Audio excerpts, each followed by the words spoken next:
Hello, my dear sleepy listener. Welcome back to Sleepy Crown, where history's quiet tales gently carry you into dreamland.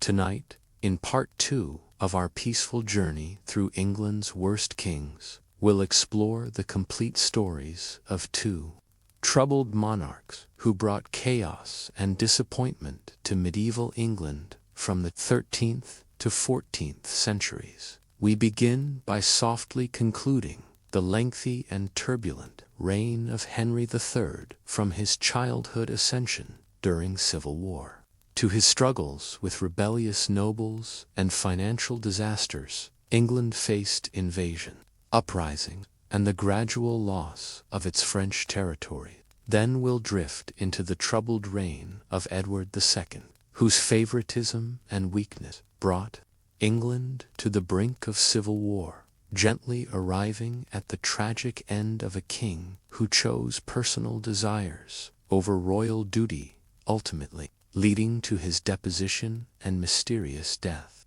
Before you let sleep take you away, please take a moment to like this video, leave a gentle comment about which medieval English king you'd like to hear about next, and subscribe to keep these soothing tales coming your way. So cozy up under your blanket, close your eyes, and let these gentle whispers from medieval England lull you into restful sleep.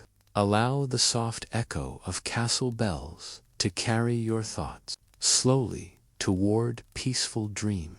If you're new here, welcome to the Sleepy Crown family.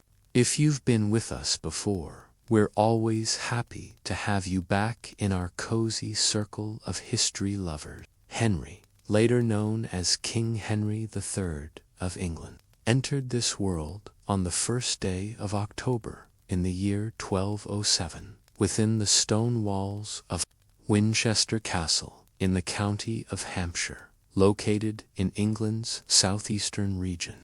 History often remembers him as Henry of Winchester, a reference to the royal residence where he drew his first breath. His father was the notorious King John I of England, who had held dominion over the realm since the year 1199. John had inherited vast territories stretching beyond England's shores into France and Ireland. Yet, as our tale shall reveal, due to his feeble governance, what scholars have termed the Angevin Empire of the 12th century monarchs was crumbling by the early years of the 13th century. Henry's mother was Queen Isabella of Angoulême, who had wed John in the year 1200 when she remained merely a young maiden. Perhaps owing to her tender years, their union failed to bear fruit until Henry arrived 7 years hence. He would become the eldest of 5 offspring, born in rapid succession. Henry's younger brother Richard came forth in January 1209, whilst 3 daughters, Joan, Isabella, and Eleanor, were born in the years 1210, 1214, and 1215, respectively. The early years of Henry's existence remain largely shrouded in mystery. He was nurtured by his mother and a wet nurse known as Ellen Dunn, whom he would later reward with a generous pension.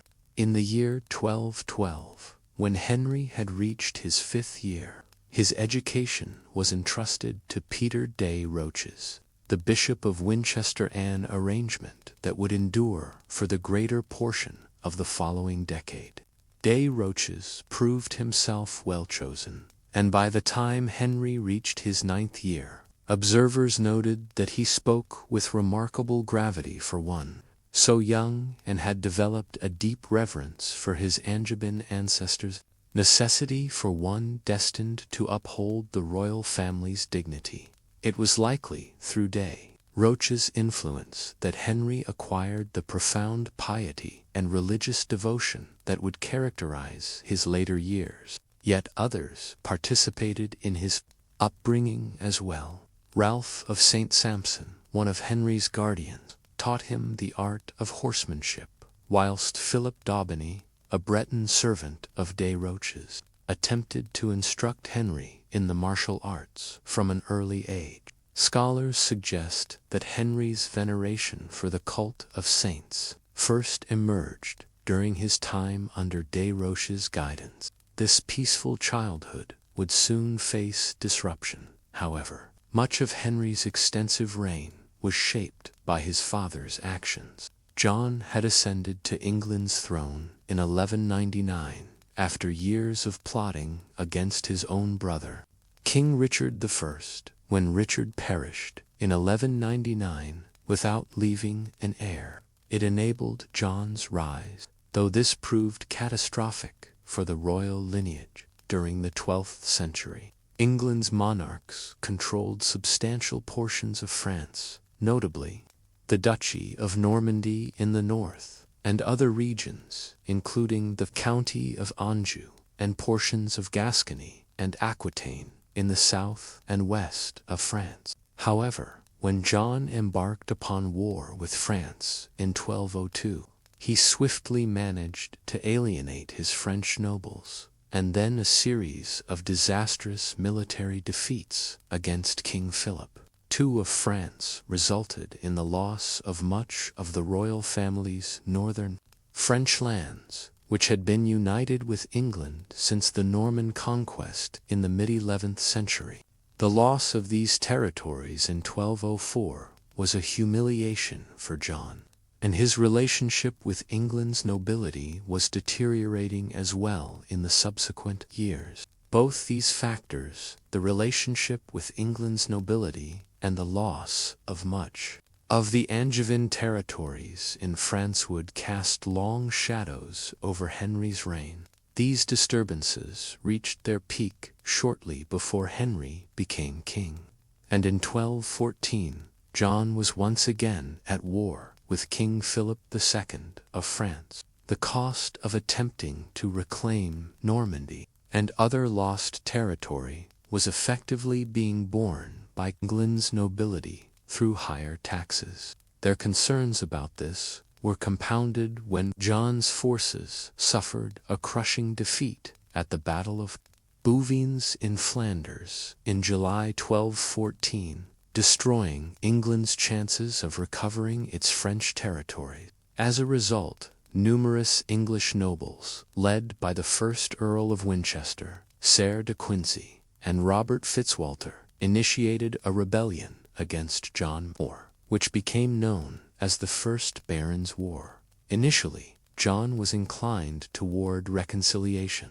and on the 15th of June 1215, he met with the rebellion's leaders at Runnymede, near Windsor, and agreed to the Magna Carta, or Great Charter, a document in which John acknowledged both the rights of the lords and the fact that there were limitations on John's ability to raise taxes and interfere in church affairs and the lives of the nobility. The Magna Carta has since been regarded as a critical moment in the evolution of England's political system, a document that effectively restricted the monarchy's power. At the time, however, it was quickly abandoned by John, who, having initially agreed to it, subsequently believed he was strong enough to crush the revolt through military force. A highly unusual situation then developed. For decades, France's kings had been forced to contend with English interference in French affairs. Now, instead, France would intervene in England as the English barons petitioned Prince Louis, King Philip of France's son, for support against John. Louis promptly invaded England in the early summer of 1216. John panicked and fled to Winchester, leaving London largely defenseless for Louis's armies to occupy. After this, the French prince was even proclaimed as King of England by the English rebels. Over the following weeks, the situation became extremely perilous for John and, by extension, for his young heir Henry. But then John contracted dysentery and died in October 1216. Suddenly, the English nobles who were in revolt abandoned Prince Louis and began transferring their allegiance to Henry. Thus it was that John's son, who had just turned 9 years of age, days before his father's death, became King of England. John's death created a situation whereby the English barons and nobles could now reconcile themselves to the crown, and Prince Louis suddenly found himself being abandoned by the very individuals who just weeks earlier had been proposing to make him King of England. As a nine-year-old, Henry could not rule in his own capacity in 1216, nor would he do so for many years to come. Instead, a regency government was quickly established to rule on his behalf. In the first years of the reign, this was principally headed by the Earl of Pembroke, William Marshal, a leading English noble whom John had appointed to head his son's government on his deathbed. Marshal was extremely capable, and in the first months following John's death, he succeeded in winning over the majority of the English nobles who had been in rebellion.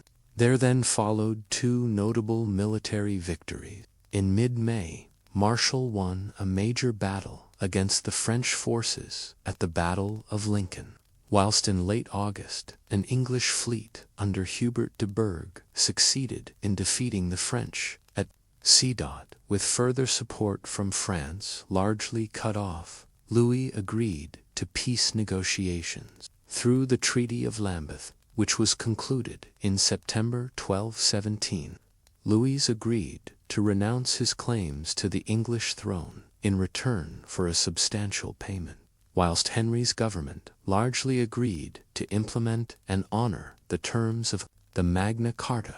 With this, the First Barons' War was brought to an end, stabilizing Henry's reign after the chaos created by his father. There was now considerable work to be done by Marshal and the other senior figures within the Regency government to begin restoring the royal position in England and strengthening the Crown's authority in order to try to reassert its position in France in the years ahead. Whilst the events of 1217 had ended the revolt of Henry's nobles, they remained fractious and difficult to control, knowing that the government's position was weak. Moreover, Marshal's Regency government was desperately short of money and was also facing unrest in Wales, degree of autonomy over the country during the turbulent years of the First Baron War. To address the latter problem, the Treaty of Worcester was negotiated with Llywelyn in 1218, whereby the Welsh prince was effectively recognized in some of the lands he had claimed in years gone by. It was not an ideal situation, but it served to pacify Wales whilst the Crown was restoring its rule over England. With this achieved, Marshal had at least ended the conflicts which faced his young king, but it would take many years for the Crown to return to a full position of strength. The securing of that stability was to be Marshal's final achievement. As he died on the 14th of May 1219, the issue of the Regency government was debated at a conference held at Oxford just weeks after Marshal's death. Here it was determined that 3 individuals would take over. Peter de Roches, as Henry's tutor, would play a prominent role, as would the papal legate to England, Pandolf Verrocchio. But the foremost figure from 1219 onwards was the justiciar, Hubert de Burgh. In the years that followed, he gradually began monopolizing ever greater amounts of power until by 1222 he was the unrivaled head of the Regency government. His tenure was also successful. By the end of 1223, he had retaken much of Llywelyn's territories in Wales and re-established crown rule there, whilst he was also able to begin introducing new crown taxes in the mid-1220s measures, which began to restore the crown's finances to some extent. although it was still largely dependent upon the nobility. Finally, in 1226, de Burgh began the long and arduous task of trying to reclaim some of the English territories in France, which John had lost 20 years earlier. And that year an English expedition recaptured the province of Gascony in southwestern France. By now, Henry was nearing the end of his teenage years. As a result, on the 8th of January 1227, 3 months after turning 19, he convened a council of the nobility and his officials at Oxford. Here he declared that he was now of full age and intended to rule in his own right. However, whilst this event was to be viewed as an official end to the Regency government, Henry continued to allow Hubert de Burgh to effectively run the government for many years to come. Indeed, the king acknowledged the paramount position of de Burgh amongst his subjects by elevating him to the peerage as the first Earl of Kent very soon after the council at Oxford. Then, in April 1228, de Burgh was granted the office of justiciar for life, a peculiar arrangement which highlighted how weak the young king's position remained. By 1229, there were signs that Henry was trying to assert his independence from the former regent. But even Hubert's mishandling of an attempted military campaign in France to recover Normandy at the end of the 1220s could not induce Henry to make a clean break with de Burgh. In the end, what would finally start to weaken Hubert's position was not any concerted action by Henry himself, but the return of Peter de Roches, Henry's childhood tutor, to England after several years in the Holy Land as part of the Sixth Crusade. The return of de Roches to England in 1231 led to a dramatic shift in the power relations at Henry's court. In January 1232, de Roches was appointed as a baron of the Exchequer, placing him in charge of much of the kingdom's finances. With this newfound power, he was able to begin undermining de Burgh and, in particular, his ability to raise taxes for a renewed campaign in France. Then, in June, de Roches' cousin, Peter de Revalis, was appointed as treasurer of Henry's household. It was all a clear sign that de Roches' faction was in the ascendant and de Burgh was losing ground. It cannot have come as a surprise to many when, just weeks later, in July 1232, Henry split fully with de Burgh on the back of rumors that the justiciar intended to interfere in church affairs. Yet, whilst Henry was nearing his 25th year, long past the appropriate time for him to assert himself fully as king, the removal of de Burgh in the summer of 1232 did not immediately lead Henry to begin ruling in his own right. Rather, the events of 1232 simply led to a new government being dominated by de Roches and his faction. This situation would last for 2 years. And it was only in the summer of 1234, after Henry was urged by the Archbishop of Canterbury, Edmund of Abingdon, to end his reliance on powerful advisers, that the king plucked up the courage to dismiss de Roches and dismantle his faction at court. Finally, at 26 years of age, Henry III would begin to rule in his own capacity. One of the first issues to be resolved at this juncture was Henry's continuing status as a bachelor. Various marriage negotiations had been conducted since the late 1220s, but none had resulted in a betrothal. By the mid-1230s, Henry was entering what was deemed to be middle age at the time, and the necessity of producing an heir was now paramount. Early in 1235, he proposed to Jean, heir of the county of Ponthieu in France, but King Louis IX of France, who wished to prevent a possible union between Ponthieu and the English crown, intervened with Pope Gregory IX to have Rome block the union. Undeterred, Henry quickly established negotiations with the Count of Provence in southern France, Raymond Berenger, proposing to marry his 11-year-old daughter, Eleanor. It was a curious match. On account of her age, it would be several years before Eleanor would be able to bear Henry an heir, whilst her father was not a wealthy French lord, and the dowry which was brought to the marriage was very small. However, the Provence match did provide diplomatic benefits, as Raymond controlled the important passes over the Alps between southern France and northern Italy, whilst Eleanor's older sister was married to King Louis IX of France, and the union consequently worked to establish a firmer peace with Louis, who now became Henry's brother-in-law. Henry and Eleanor were married at Westminster on the 20th of January 1236. Despite their age difference, in time they would develop a relationship of genuine affection, although it was not without its problem. Eleanor arrived in England with her own household of figures from southern France. One of these, William of Savoy, soon rose to become an influential government minister, and resentment emerged amongst the English nobility in the years that followed over the alleged influence of the French faction at Henry's court.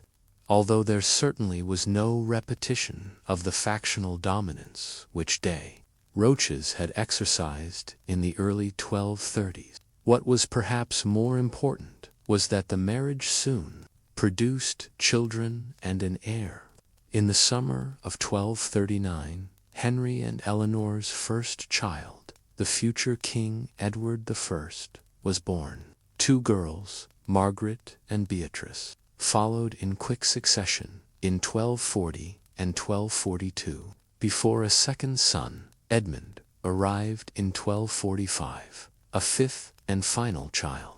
Catherine was born many years later, in 1253, but she suffered from an illness, the exact nature of which is unclear, and died when she was just 3 years old.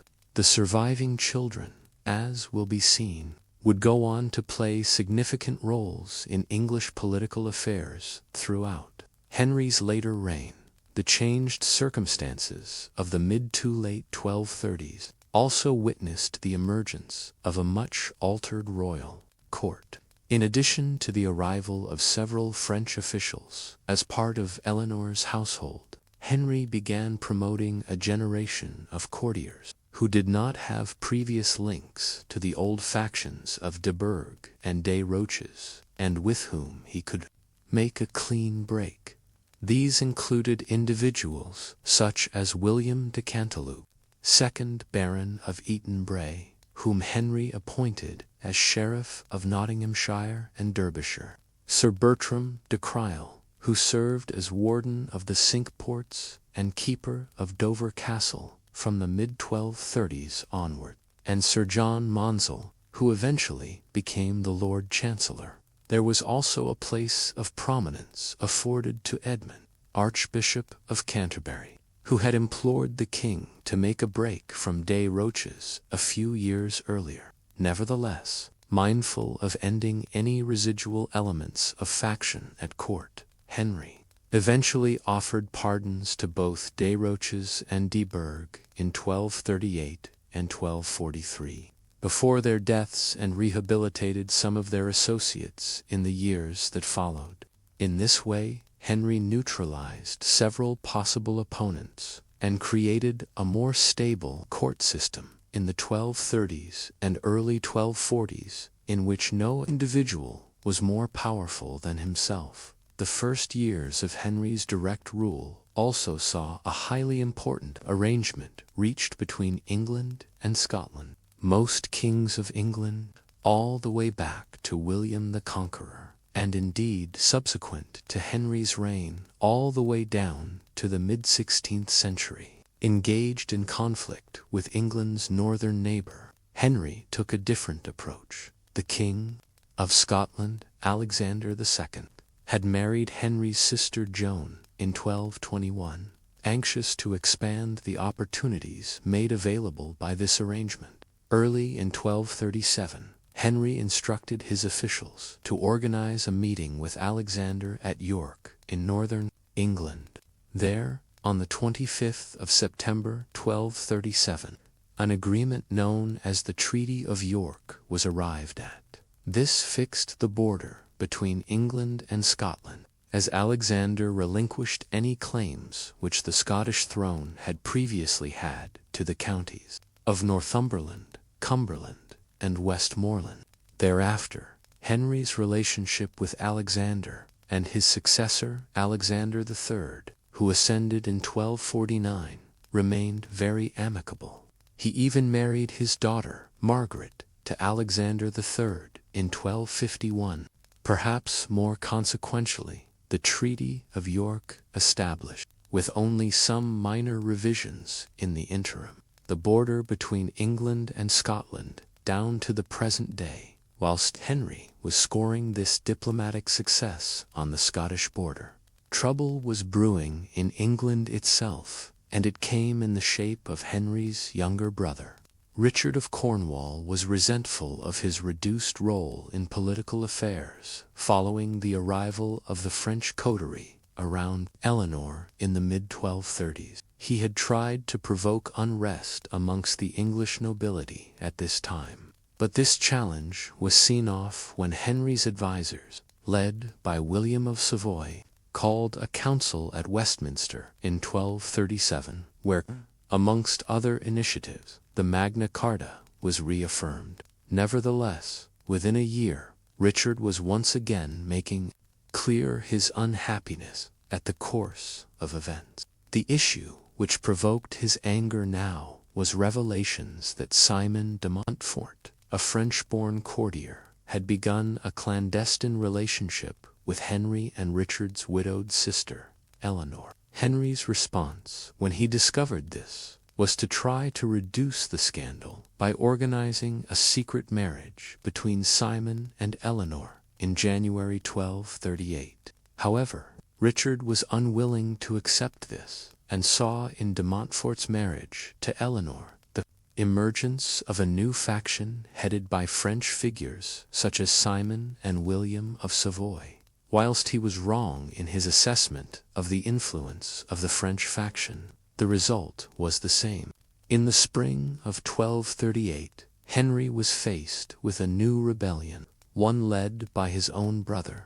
The rebellion of 1238 was soon joined by several other prominent English nobles, notably the 4th Earl of Pembroke, Gilbert Marshal, a son of Henry's old guardian, William Marshal, and the 2nd Earl of Winchester, Robert de Quincey.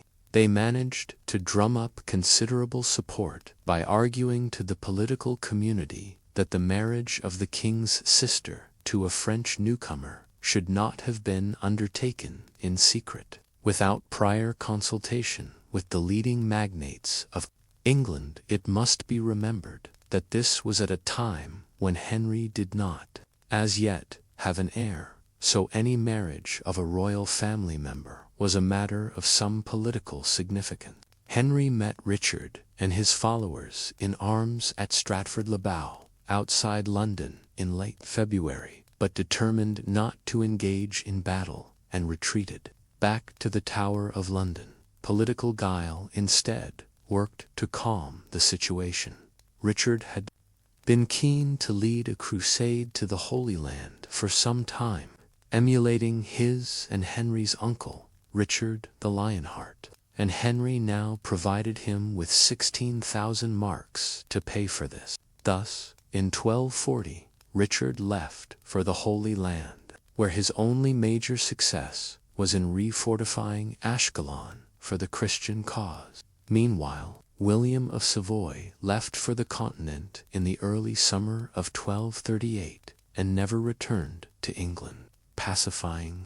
Much of the unease about the growing influence of the Queen's French counselors at Henry's court in the years that followed, the Jewish community of England became a matter of increasing concern at court. As elsewhere in medieval Europe, the Jewish people were an oppressed part of the population in England.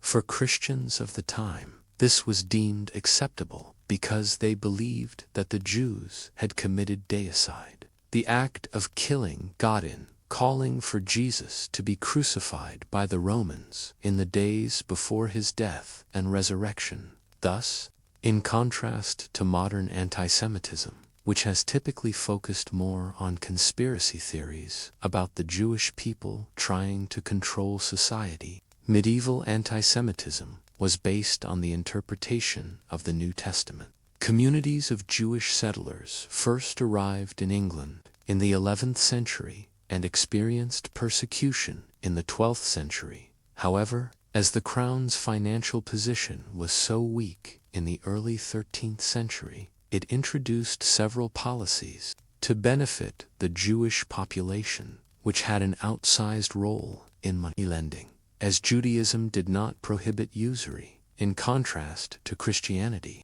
Henry continued these policies in the 1230s and 1240s, but he also tried to develop a policy of actively looking to convert England's Jewish people to Roman Catholicism by setting up and patronizing the Domus Conversorum in London, meaning the House of the Converts. It is estimated that as much as 10% of the Jewish population in England had converted by the 1250s. But the crown's Jewish policy, as we will see, became more hostile later in Henry's reign. Henry's approach towards Wales during the early days of his personal reign was substantially determined by the death of Prince Llewellyn there in 1240. Deprived of its strongest leader, the Welsh nobility was not as coordinated in resisting English interference in the years that followed, and 3 bouts of military campaigning in the 1240s allowed Henry to re-establish English control over the country in a way which had not been possible for much of the 13th century up to that point. In particular, northern Wales was brought firmly under Henry's jurisdiction by expanding the county of Chester on its eastern border and by erecting a chain of new castles across the north. Eventually, an arrangement was reached with Llewellyn's sons, Owain and Llewellyn, whereby they would be allowed to exercise a degree of self-rule in their core lands of Gwynedd in western Wales, in return for ending their efforts to secure control over the rest of northern Wales. This aside, much of the south of Wales remained largely outside of the control of the English crown, and it would fall to Henry's successor, Edward I, several decades later, to reassert full English control over Wales. Part of the reason why Henry could not impose his rule in Wales as successfully as he might otherwise have wanted was because his resources were yet again directed to France at this time. Henry's mother, Isabella, had still been a young woman when John I died in 1216, and in 1220 she married Hugh of Lusignan, the Count of La Marche in northern France. Hugh was subject to King Louis IX of France, but in 1242 he and several other French lords rebelled against the French king and his brother Alphonse, who was the Count of Poitou. Henry now sided with these French lords of Poitou and the surrounding region and went to war with the French in a brief conflict known as the Santonge War. But the campaign into France quickly turned disastrous for Henry. At the Battle of Tailbourg in July 1242, the king and his Poitevin allies were surrounded by the French, and Henry only escaped because his brother Richard was able to acquire a day's reprieve from any attacks on the strength of his having just returned from a crusade to the Holy Land. The setback effectively allowed Louis to crush the revolt in Poitou, whilst Henry headed back to England, having spent £80,000 on a pointless campaign, which had done nothing but arouse the enmity of certain members of his court, chief amongst them being the Frenchman Simon de Montfort. The setback of the Santonge War was not corrected in the years that followed in France. The money which Henry had squandered in trying to support the rebels in Poitou ensured that he could not afford an activist approach towards recovering his French territories for much of the 1240s. Moreover, King Louis of France was one of the strongest rulers of his kingdom to emerge in decades. As a result, the remainder of the 1240s actually saw many of Henry's relations amongst the Lusignans of Poitou and La Marche leaving France, as Louis extended his control over their region of the country. Many of them went to settle in England, where Henry rewarded them with lands and castles. This would breed resentment amongst the established courtiers in England about the supposed influence of the Poitevins. Meanwhile, Henry attempted to use diplomacy to strengthen his position relative to the French and cultivated an alliance with the Holy Roman Emperor Frederick II in the mid-1240s, hoping that the German king could apply pressure on Louis to return some of England's former territorial possessions. It was wishful thinking, and by the end of the 1240s, Henry's position in France was no better than it had been for England at the height of the crisis under his father. So, who was the man who had emerged as King of England in his own right by the 1240s, after spending so many years in the shadows of the Regency government and figures such as Desroches? There are no contemporary descriptions of Henry's appearance, extent, and omission, which would at least suggest that there was nothing unusual about how he looked to make a special note of. Examination of his remains in the 19th century revealed him to be about 5 foot 6 inches, an average height for the time, and of a strong build. Many contemporary observers claimed that Henry was a simple man, almost naive in some ways, but certainly not possessed of the character flaws of his father, which had created so many problems at the start of the 13th century. Unlike many of those who had preceded him and those who would succeed him as King of England, he was a largely peaceful man, one who did not entirely shy away from war, but who certainly did not revel in it. Indeed, the king's reputation for being a sanguine and uncomplicated character spread far and wide, and we even find the great Tuscan poet Dante Alighieri writing about it.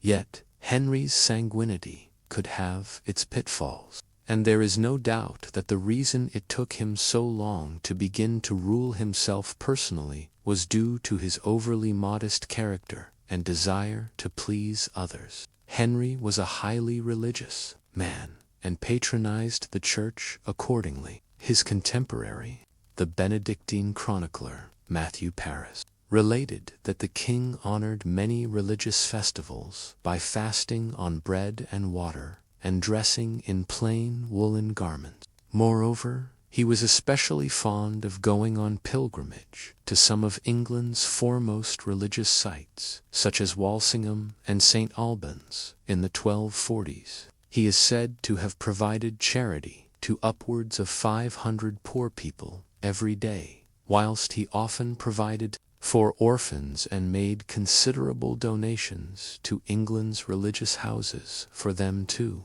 Indeed, it has been suggested that Henry was the greatest patron of the friars in late medieval England. The monasteries, nunneries, and other religious institutions of orders such as the Dominicans, Franciscans, and Caramelites at Canterbury. Oxford, Reading, York, and Shrewsbury were nearly all built at his expense. He chose Edward as his role model, and it was his imagery which he attempted to conjoin to his own in a gold penny, which was produced in England in 1257, a clear statement of his piety and religious sensibility. Henry was also a considerable contributor to England's cultural heritage. In the realms of literature, his personal tastes were somewhat simple. For example, from a roll of the time we learn that his reading material was a great book of romances.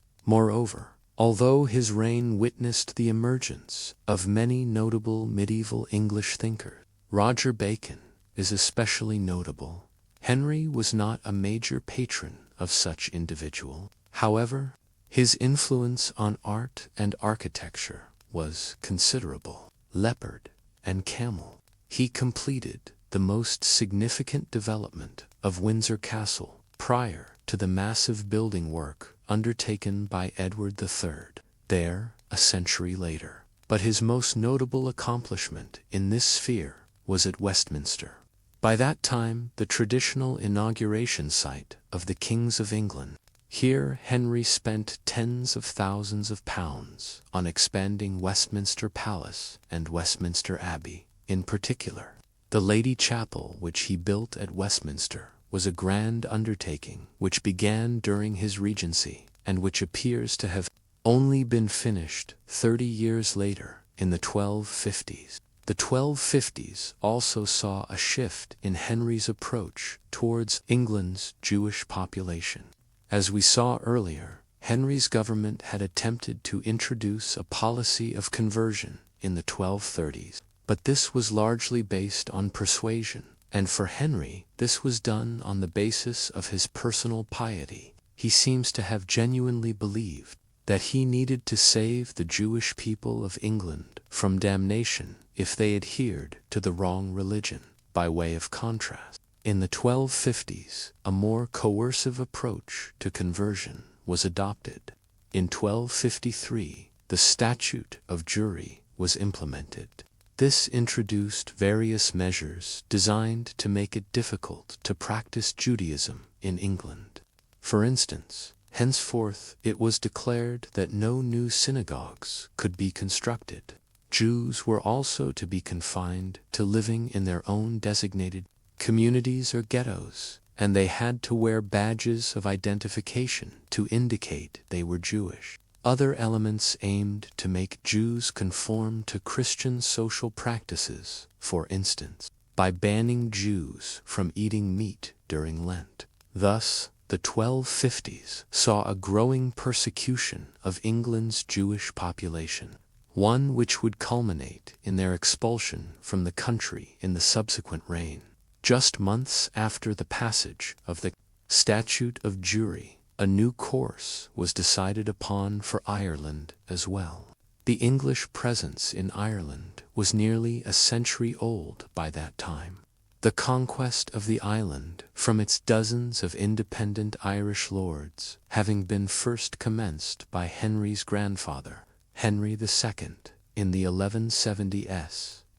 By the mid-13th century, much of the island had been conquered, although significant parts of Ulster in the north, Connaught in the west, and Munster in the south remained in the hands of the Irish lords. In 1254, Henry decided to grant his eldest son and heir presumptive, Edward, the title of Lord of Ireland, on the condition that the Irish territories would not be separated from the Crown's English dominion. Thereafter, the English presence in the country continued to grow as adventurers, such as the first Baron of Desmond, John Fitzmaurice, made large inroads in acquiring lands from the powerful MacCarthys of Munster.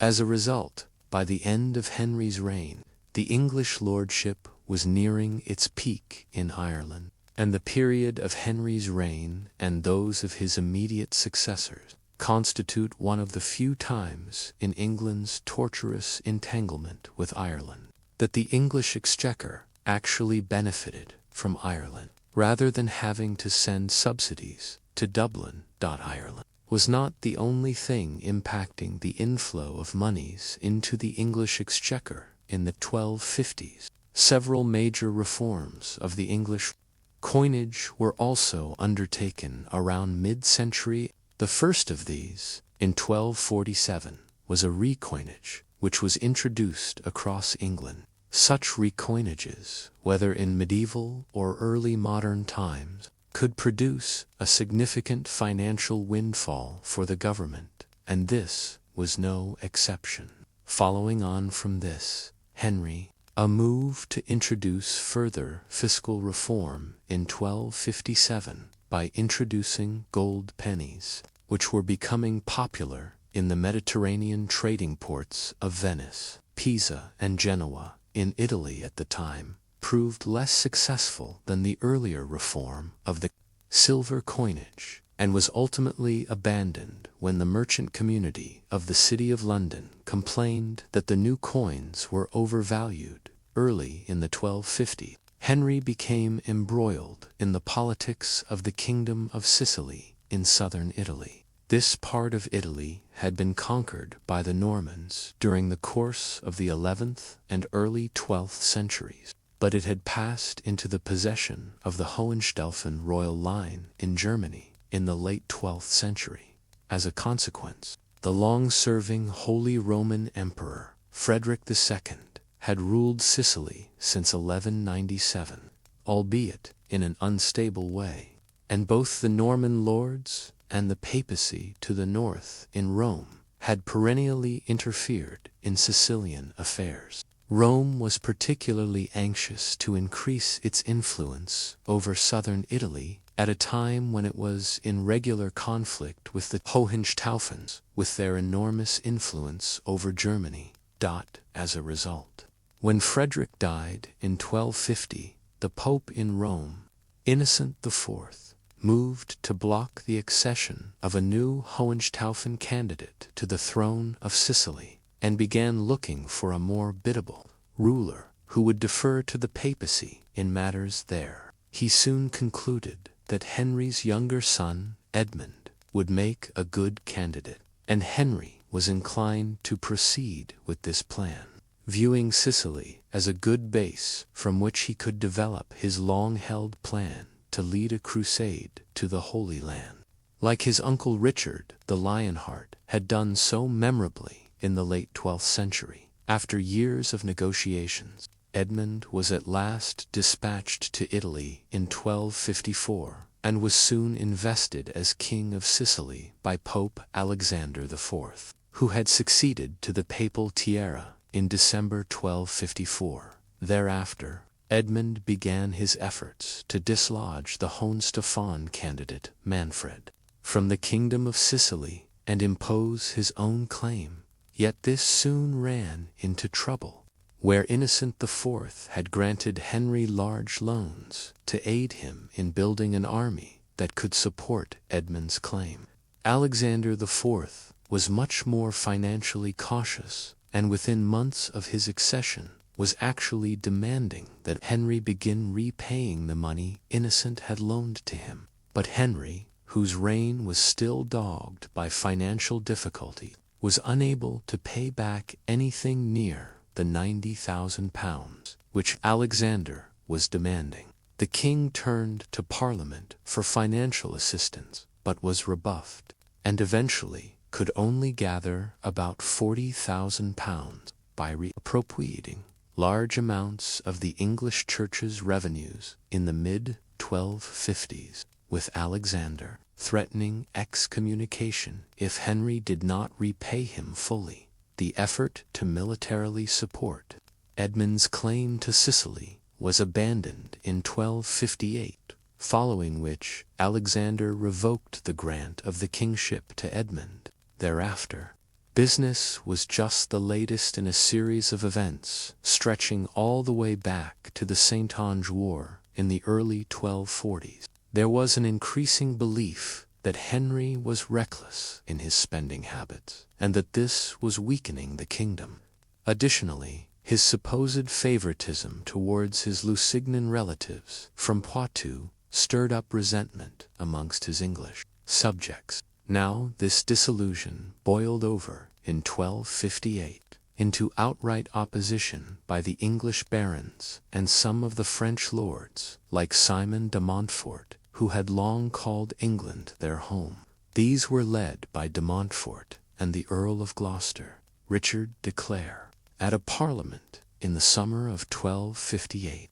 This opposition group forced Henry into agreeing to the so-called provisions of Oxford, whereby the Lucenians were all but expelled from any positions of influence, and the government was placed in the hands of 15 councillors, who were to be selected by the leading magnates and nobles of the realm.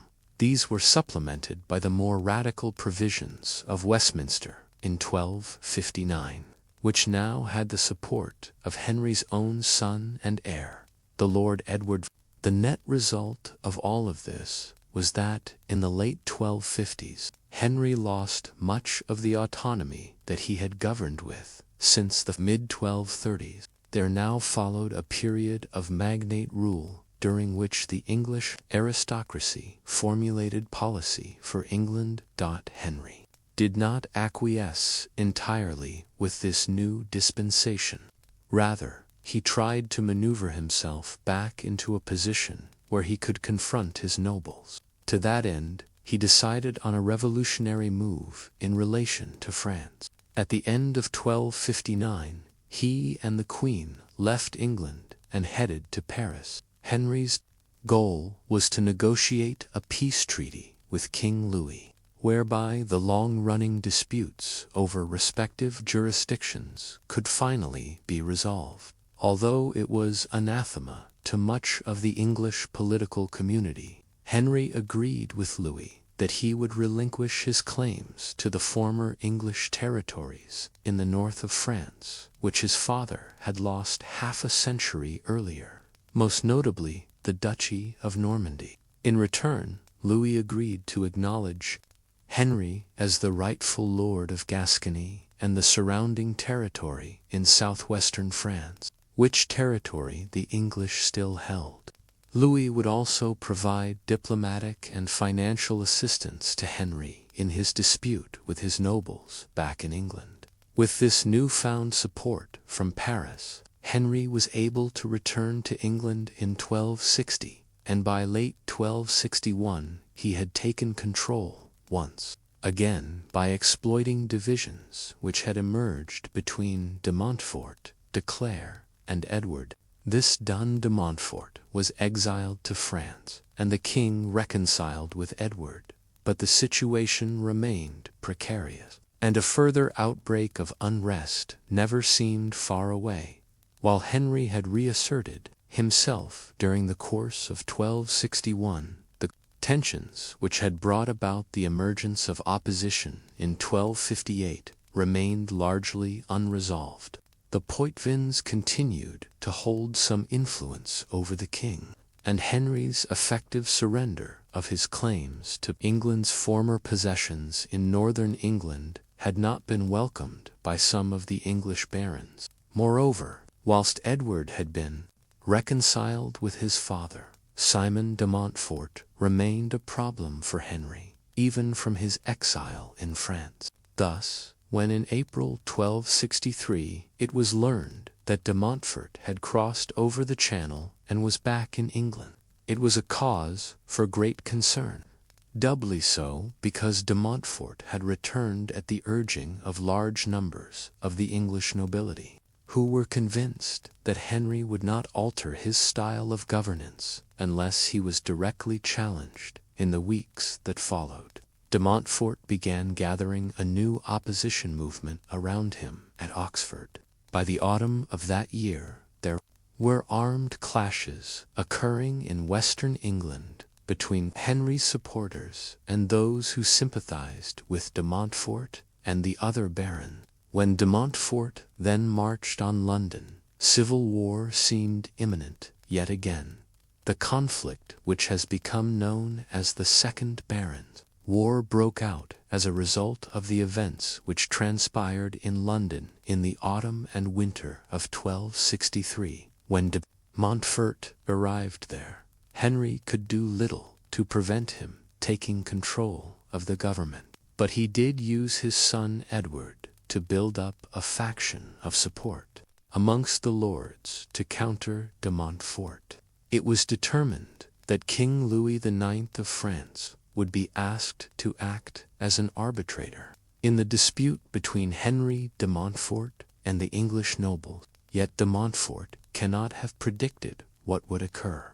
In January 1264, the French kings, who had been selected for the role of arbitrator, as he was recognized as a monarch with an innate sense of justice, issued a ruling called the Mise of Amiens, in which he effectively sided with King Henry and proposed the annulment of the earlier provisions which had been agreed at Oxford and Westminster in 1258 and 1259, whereby the English magnates would effectively appoint Henry's councillors. There were now only two options for de Montfort and his followers. They could accept defeat, or they could enter into outright rebellion. They chose the latter, and the Second Barons' War commenced. The conflict which developed now took many forms. Clashes broke out again in western England, whilst de Montfort began promoting violence against the Jewish community, claiming that many of the financial problems being experienced across England were on account of huge debts owed to Jewish moneylenders. This inflammatory rhetoric caused several pogroms to be committed against Jewish communities across England. However, the main quarrel lay between de Montfort and the king. Eventually, the two sides clashed at Lewes in Sussex in mid-May 1264. Here Henry had encamped at St. Pancras Priory, as he waited for further reinforcements to join him there. Henry had as many as 10,000 men with him here. When the cavalry detachment under the Lord Edward was added in, de Montfort approached Lewes with a smaller contingent, perhaps as little as 5,000 men. But his original design was to negotiate with Henry, not engage in combat. However, when Henry spurned his offer of a parley, de Montfort attacked on the 14th of May.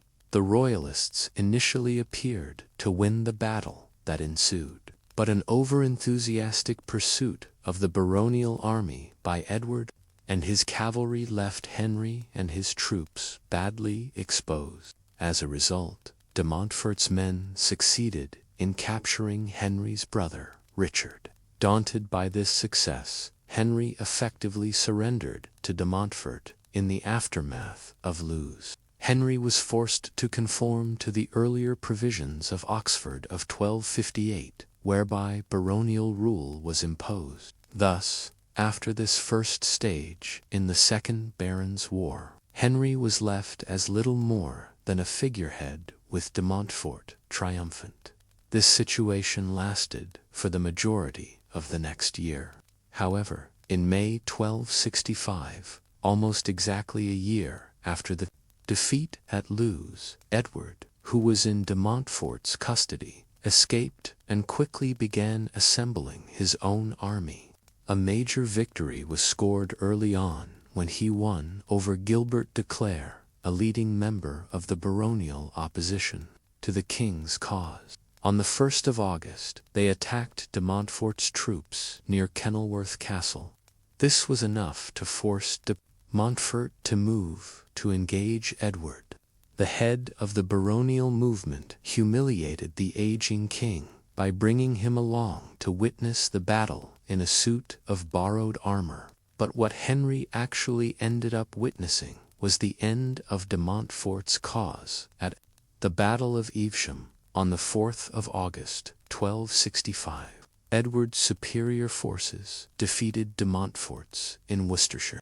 Both de Montfort and his son Henry were killed in the fighting, whilst the king himself was liberated after 15 months of effectively being de Montfort's prisoner. The Battle of Evesham left the Royalists in a dominant position in the Second Barons' War, although sporadic fighting continued in some places to bring it fully to an end. In 1266, Henry issued the Dictum of Kenilworth, which indicated that former rebels would be treated leniently, whilst the Statute of Marlborough the following year formalized this agreement and brought the Second Barons' War to a conclusion, the last years of Henry's reign. In the aftermath of the Second Barons' War were similar to the majority of his reign, in that Henry tried as best he could to stabilize things in the face of many challenges. To the west, Henry's councillors negotiated the Treaty of Montgomery in 1267 with Llewellyn ap Griffith. Through this, Henry acknowledged Llewellyn as the Prince of Gwynedd, but Llewellyn agreed to pay homage to the king as his liege lord. It was not a perfect arrangement from the English perspective, but it stabilized the western frontier for several years before a resurgence of English power there in the subsequent reign.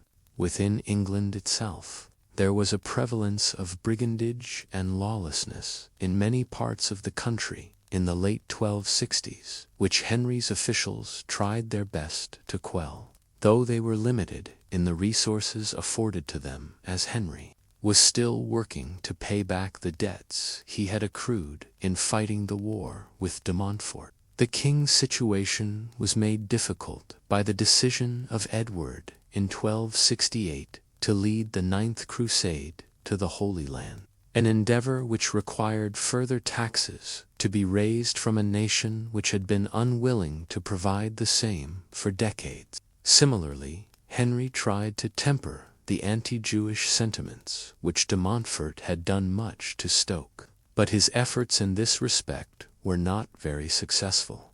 There was one notable moment which Henry could savor in the last years of his life. Work on expanding and redeveloping Westminster had commenced decades earlier when Henry was a young man. Now, in late 1269, the work there was officially recognized when Henry oversaw a vast celebration in which the relics of St. Edward were borne to the shrine at Westminster.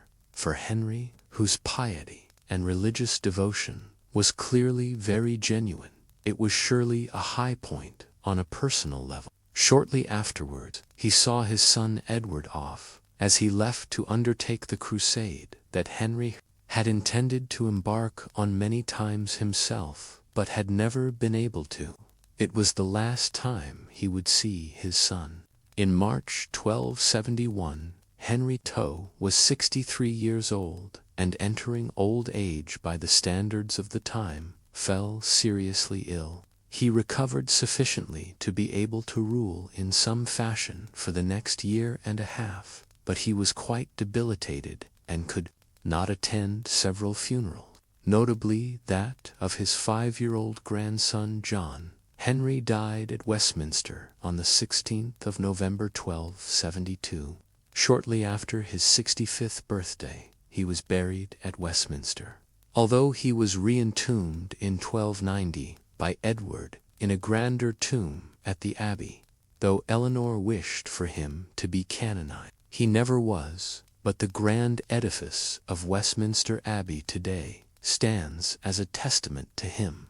Henry was succeeded by his son and long-serving heir, the Lord Edward, who now became King Edward I, despite his waywardness in the late 1250s. Edward had been steadfast in his support of his father since he was still engaged in the Ninth Crusade to the Holy Land, the last major initiative to help the doomed Christian states there before the fall of their last stronghold at Acre in 1291, as his father became ill in England. Edward was on his way home from the Holy Land in 1272 when he learned of Henry's death. The new king, nicknamed Longshanks for his height of 6 feet 2 inches, ruled in stark contrast to his father. Where Henry had tried to avoid war, Edward embraced it, bringing Wales firmly back under English rule in the late 1270s and into the 1280s. Thereafter, he set about trying to conquer Scotland in a complete abandonment of Henry's amicable stance towards England's northern neighbor. Yet at home, Edward's policies largely reflected those of his father. The objective was to try to continue to restore royal authority after the crises of both Henry's and, in particular, John's reign. He also went one step further in ordering the complete expulsion of the Jewish community from England in 1290. Thus, Edward's reign constituted both a new departure in the effort to expand English control throughout Britain and a continuation, an intensification of some of Henry's domestic policies. Despite the duration and significance of his reign, Henry III has typically been a marginalized figure in English political history. To a degree, this is because of his reign occurring in between a large number of monarchs who were not necessarily more successful than Henry, but were certainly more colorful. For instance, Henry's uncle, Richard the Lionheart, made little impact on England itself during his relatively short reign, but has captured the imagination of the British public,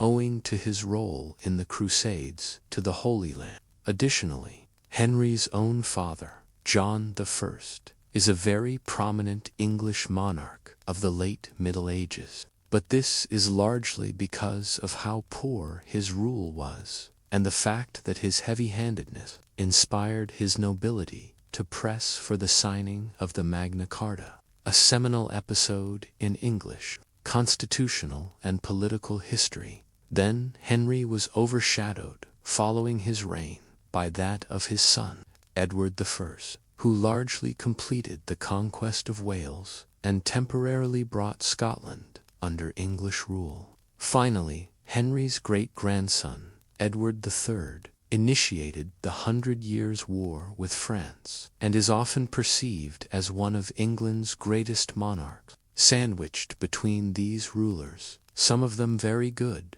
some of them very bad, Henry III has largely been forgotten amongst the ranks of England's medieval kings. But how should we judge Henry III's reign? There is a strong argument to be made that it was a disaster. To begin with, once he came of age in the 1220s, Henry failed to assert himself for many years and allowed Hubert de Burgh and then Peter de Roches to build up their own factions which dominated the government. Then, when he finally managed to begin to rule in a personal capacity, he still allowed too many French outsiders to influence affairs in England. Whether those who arrived with his wife from Provence, or later, his mother's Lusignan relatives from Poitou, on the international stage, he failed to reconquer Wales. He succeeded only in reinforcing the loss of Normandy and other territories in northern France under John and his effort to establish his son Edmund as King of Sicily was a complete failure. Moreover, all of these disastrous initiatives cost huge sums of money for a monarchy that was not in a good financial position when he became king. Eventually, his seeming preference for outsiders and his reckless squandering of money led many of his own nobles to try to drastically curtail his power, a move which eventually ended in the Second Barons' War. All of this clearly seems to suggest that Henry's reign was a long exercise in failure. And yet there is another way of perceiving Henry. Many of the challenges he faced throughout his reign were inherited from his father. Notably, the querulous nature of the crown's relationship with England's nobles and the military situation in Wales. Whilst Henry did not lose the Duchy of Normandy and other territories in northern France, John did that, and in 1259, Henry simply reached an agreement with Louis of France, which acknowledged that the French had held those lands for over half a century at that point. By way of contrast, Henry succeeded in remaining at peace with Scotland throughout his long reign and fixed the English-Scottish border in a way which has largely endured down to the present day. There can be no doubting that Henry was disastrous when it came to money, but his failings were not the same as John, where his father was a distasteful character who created many of his own problems. Henry was a pious man who wanted to spend his time erecting religious buildings and honoring the saints. The last thing he wanted was confrontation. It was simply his misfortune to be King of England for half a century during a time when he simply could not avoid it. What do you think of King Henry III? Is he one of England's most underappreciated monarchs? Please let us know in the comment section. And, in the meantime, thank you very much for watching. Edward, later known as King Edward II of England, drew his first breath on the 25th of April in the year 1284 within the ancient walls of Carnarvon Castle, nestled in the northwestern reaches of Wales. Edward arrived on the feast day of St. Mark, the Evangelist, and at birth he received the title Lord Edward of Carnarvon. He was the fourth son born to his father, the mighty King Edward I, after whom he was named Edward I himself, having been named after his father, King Henry's most beloved saint, Edward the Confessor. Edward's Spanish mother was Queen Eleanor of Castile, who had reached the age of 42 when she brought Edward into the world as her youngest child. She had been born in 1241, the daughter of King Fernando III of Castile and Leon, who would later be canonized as San Fernando, despite the great celebrations on his arrival. Edward was not born an heir, as his elder brother, Alfonso, was alive.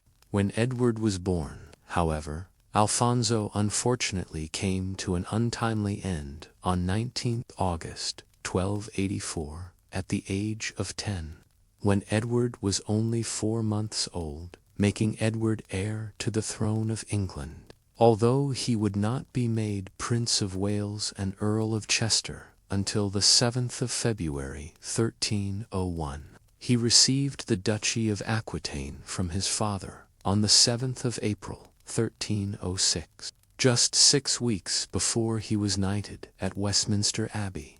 2 other sons of King Edward, I and Queen Eleanor, John and Henry, had died at the ages of 5 and 6 in 1271 and 1274, respectively, making the only remaining son precious indeed. But Lord Edward was a hardy child who only suffered from one reported illness during his childhood, which was a tertian fever.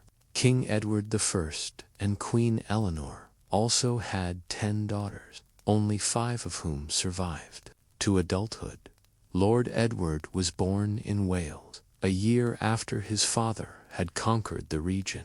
He would leave Wales at just a few months old and would not return until shortly before his 17th birthday in April 1301. Furthermore, at the time of his birth, Lord Edward was proclaimed a great portent or omen of a significant happening. Some said that the end of the world was near, and that Edward would be a latter-day King Arthur, leading England to great glory. The first great loss that Edward Tall to experienced was at the age of 6 with the death of his mother Eleanor on the 28th of November, 1290.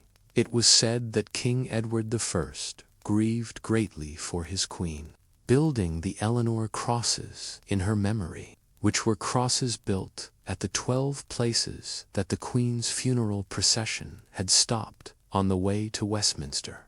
It was on Queen Eleanor's death that 6-year-old Edward inherited the title count. of Ponthieu from her, widow of Henry III.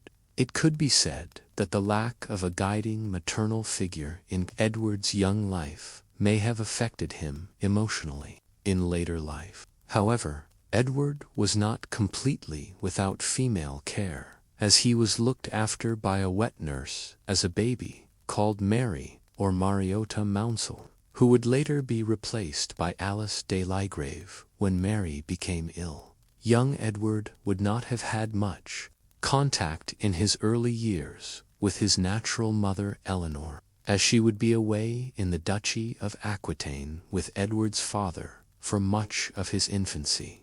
Edward was cared for as a baby by employees of the king, under the direction of a clerk named Giles of Out. Sir Guyfair. During his early years, Edward would spend the winters at Langley, near St. Albans, and during the summer he would tour around the south of England and the Midlands with his entourage in tow.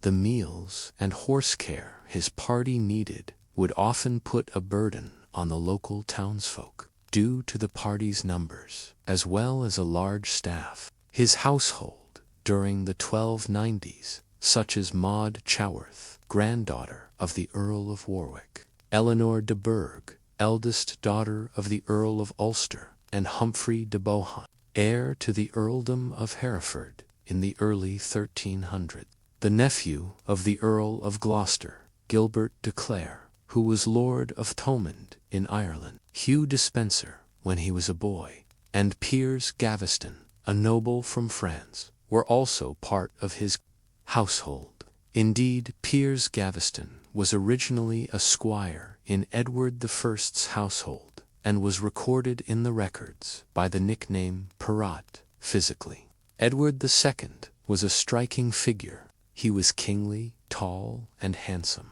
lacking his father's lisp or his grandfather Henry III's drooping eye. He also wore a mustache and a beard, and when he came to the throne, he was seen at first as a breath of fresh air after the long 35-year reign of his father. He was athletic, a good horseman like his father, and popular at first. However, public opinion was soon to change when knowledge of his strange pastimes became known. Edward would swim, row, and dig ditches, gamble, and even thatch roofs. He was also not fond of warfare, and did not like to hold tournaments. Some thought his unkingly behavior indicated that this man was not suited, or indeed happy, with his lot as King of England, and would not live up to his father's reputation. The chronicler Ranulph Higden claimed that Edward preferred the company of jesters, carriage drivers, diggers, and sailors to the company of knights. Indeed, there are records of dinner guests of Edward's that include sailors, bargemasters, and carpenters. It is true that Edward II's reputation with his people, the nobles at court, and even with his own father, would suffer from his pursuit of unsuitable pastimes and his seeming obsession with unsuitable favorites. He would shower these favorites with privileges. The first and perhaps most famous of Edward's favorites was the son of Arnaud de Gaveston. He served with Edward I during the Welsh Wars of 1282 to 1283. The son's name was Piers, Gaveston. It was Edward I who initially sent Piers Gaveston to live in his son's household when Edward was just 16. As he had impressed Edward I with his military prowess when he served in his army in Flanders in 1297 and also in Scotland in 1300.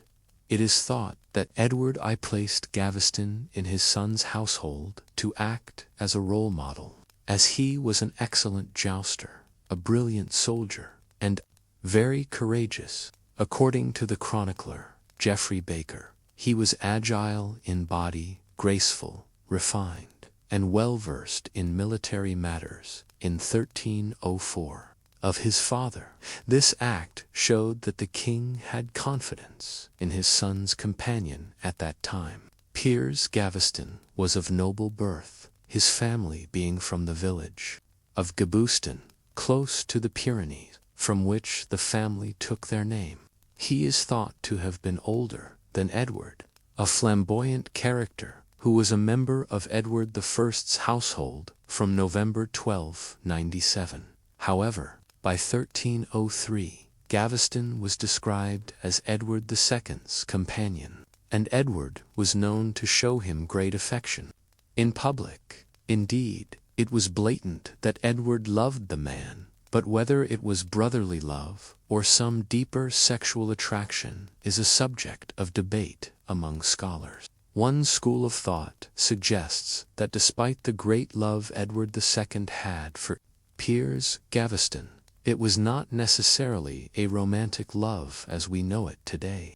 The bonds of love and brotherhood between men were common during this time, and indeed, at the time, Edward referred to Gaveston as our dear and faithful brother, and the French historian Pierre Chaplet suggested that the relationship might have been one of adoptive brotherhood, in which each participant pledges support to the other as if they were brothers. It is indisputable that Gaveston did hold great influence over Edward. However, the idea that their relationship was sexual was largely due to the play of 1592 by Christopher Marlowe called Edward II.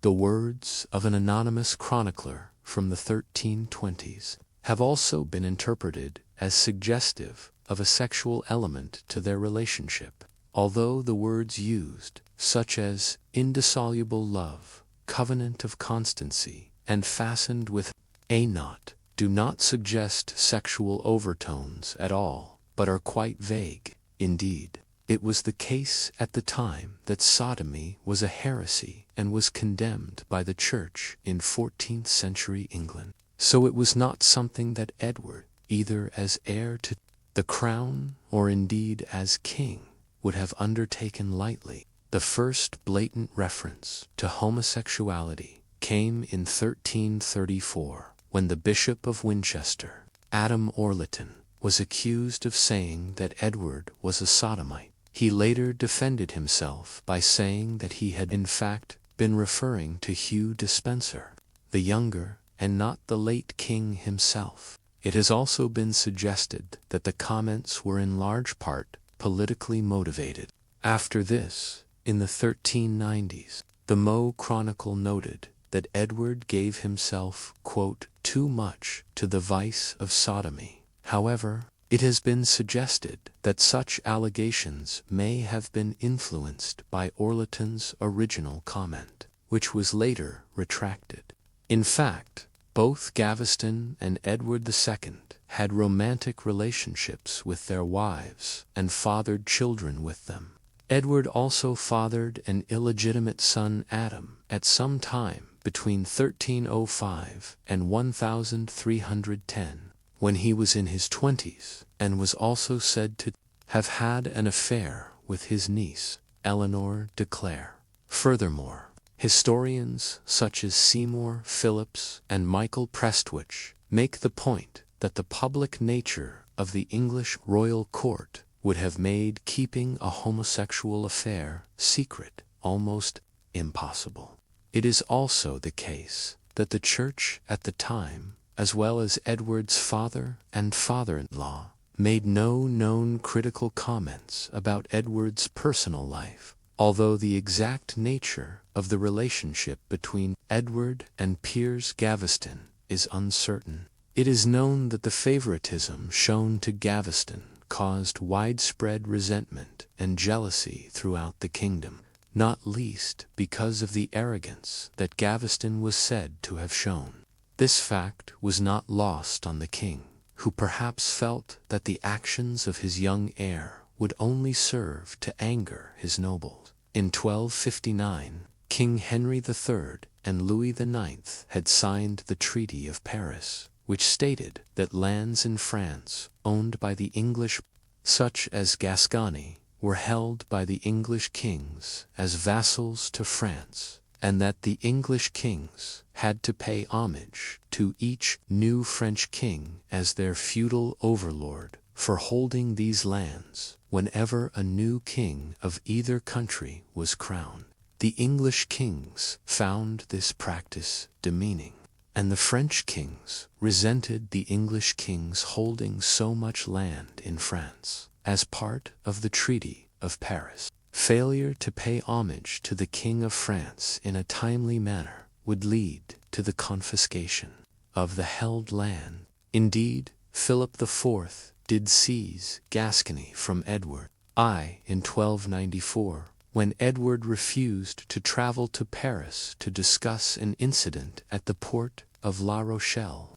So, in August 1297, Edward I left England on a campaign against the French and Philip IV in Flanders to defend his territory in Gascony, which had been occupied by the French king's forces. Edward II, who was only 13 at the time, was left behind and made regent in the king's absence. But this was not an easy time for Edward to be regent, as during that same year William Wallace had defeated the English at Stirling Bridge, and there was also great disagreement between Edward I and the Earls of Norfolk and Hereford, which made it an unsettled time in England.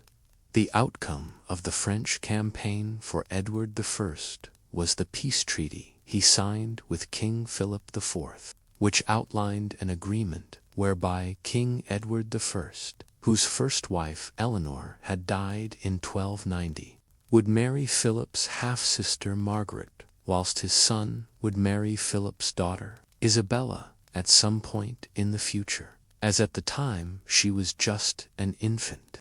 This agreement gave the English monarchy the key territory of Guyenne as well as ensuring the return of Eleanor of Castile's lands in Ponthieu and Montreuil.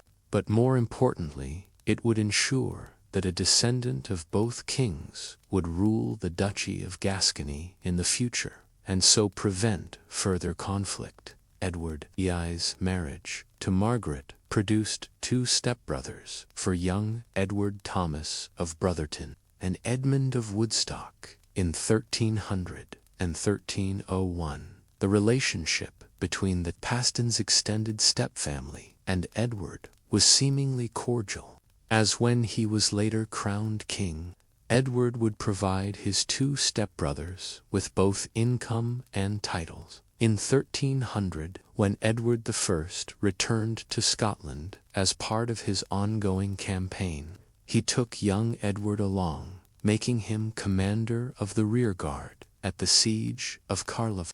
On the 7th of February, 1301, the king made Edward Prince of Wales and Earl of Chester, granting him extensive lands across North Wales in an attempt not only to give Edward his own income, but also to help pacify the region.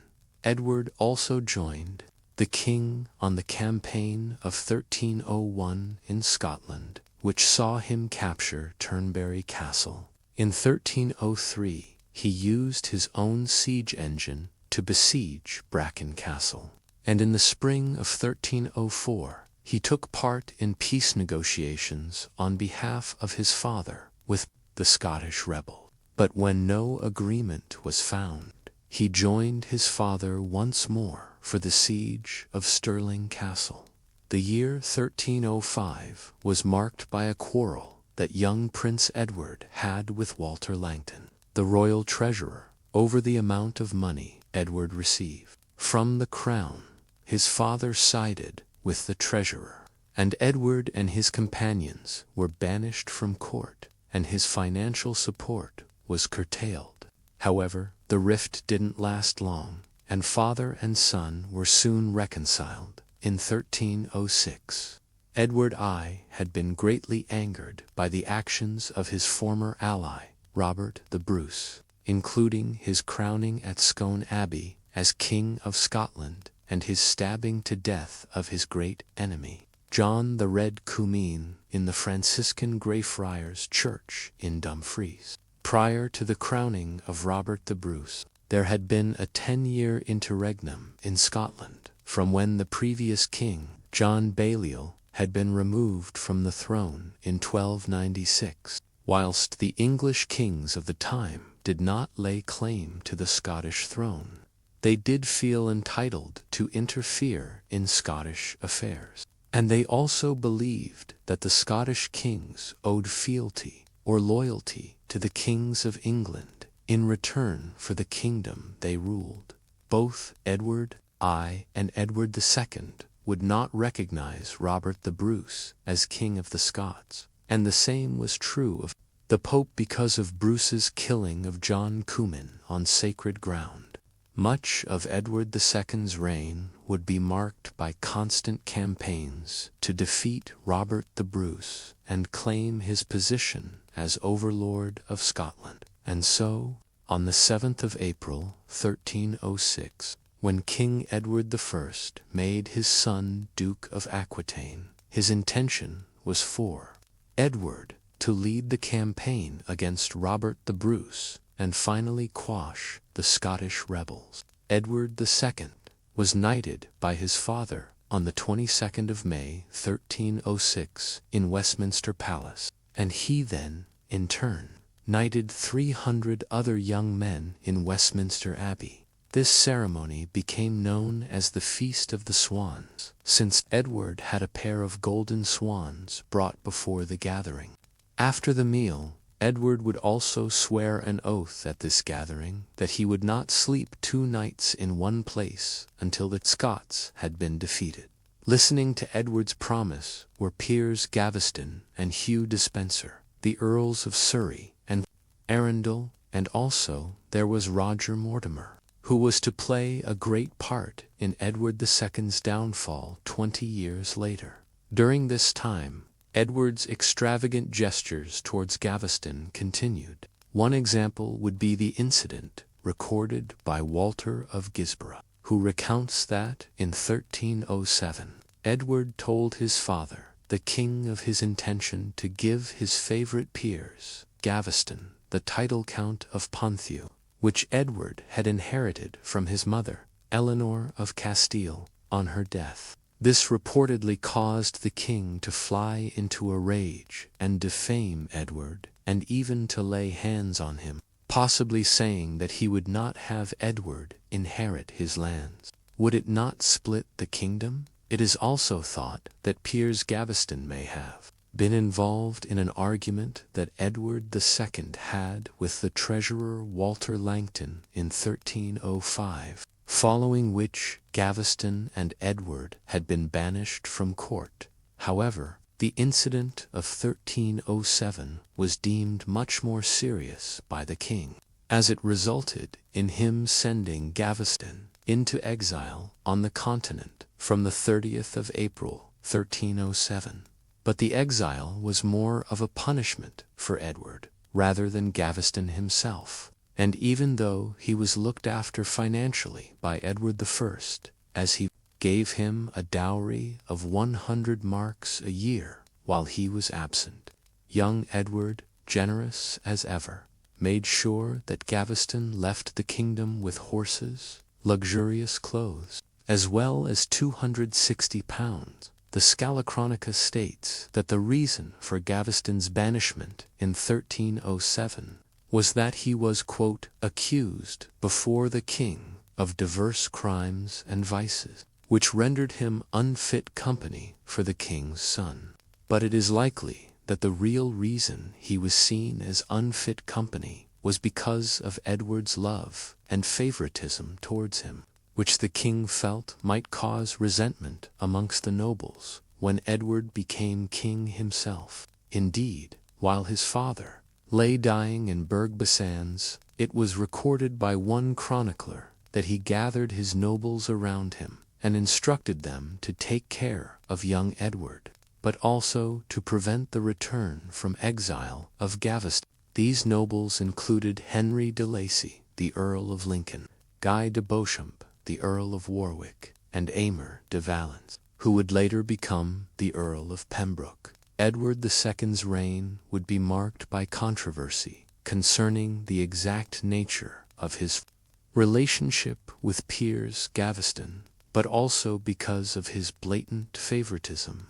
Indeed, following his father's death, Edward immediately recalled Gaveston from the exile in France that King Edward I had sent him to, despite knowing that it was against his father's wishes. This first act as king would come to typify his political naivety, as would his favoritism to male followers during his reign, which greatly antagonized the great earls. Just as his father had feared, King Edward I died at the age of 68 on the 7th of July, 1307, in Berg by Sands, on his way once again, accompanied by a large army, to confront Robert the Bruce. He died with Scotland's borders within sight. But whilst his son, and now the new king, Edward II, had been on his way to join his father, he had decided to stop and turn back when he reached Northampton, and he sent his father 2 barrels of expensive sturgeon in his place. However, on hearing the news that his father had died, Edward II left London and started the march north to Carlisle. On the 23rd of July, Edward oversaw the departure of his father's funeral procession for London and Westminster Abbey, led by the Bishop of Durham, Anthony Beck. Edward then set off on the 30-mile march to Dumfries, with the aim of hunting down Robert the Bruce and also meeting up with his favorite Piers Gaveston, which he did when he arrived in Dumfries in August. Edward II had inherited the earldom of Cornwall from his father, who in turn had inherited it from the childless Earl Edmund, nephew of Henry III. But on the 6th of August, 1307, just a month after his father's death, Edward passed it on to his favorite Piers Gaveston, again much to the annoyance of the earls, who were forced to put their seals to the charter, which is today housed in the National Archives in Kew. Only one dissenting earl refused to sign the charter. That was the Earl of Warwick. The earldom of Cornwall had been one of the great titles of the Plantagenet era, and included lands in the southwest as well as Berkshire, Oxfordshire, and Yorkshire, with an income of around £4,000 per year. Not only did Edward bestow this title on Gaveston, whom the earls saw as unworthy, but he also promised him the hand in marriage of Margaret de Clare, the daughter of the powerful Gilbert, Earl of Gloucester, and Joan of Acre, Edward's sister. However, this act, which many saw as overly generous and inappropriate for a person of Gaveston's low standing, would also be a decision that would ultimately prove dangerous politically for Edward, as his love and favor for Gaveston was an indisputable fact, as was the gulf between their backgrounds, which was large. These indignities and injustices greatly angered the earls, but it was also frowned upon by Edward I's second wife, Margaret of France, who had hopes that the title would have gone to one of her sons and Edward's half-brothers, Thomas of Brotherton, or Edmund of Woodstock. Whilst still in Dumfries in 1307, after the death of Edward I, the Scottish lords loyal to Edward II paid homage to him, and then on the 12th of August, Edward started the march north to pursue Robert the Bruce, accompanied by but after passing through Sanquhar to reach Cumnock in the southern territories of Scotland, it seemed that nothing of any value was being achieved. And so they marched south again to Carlisle, and then on to Knaresborough Castle in Yorkshire, which was now owned by Gaveston. Edward had inherited debts of some £200,000 from his father's reign when he came to the throne, but a good king should have been able to refinance and cope with this deficit. One of the greater challenges left to Edward II by his father was the critical issue of the extent of English control in Scotland. As Edward I's long military campaign against the Scots and his issues with Robert the Bruce had not been concluded before his death, whilst some chroniclers at the time claimed that the new king abandoned the campaign in Scotland in 1307, as he was eager to return south to marry his young fiancée, Isabella. It was probably more likely that he wanted to return to take over the running of his father's government and make the necessary arrangements both for his wedding in France and, more importantly, his own coronation.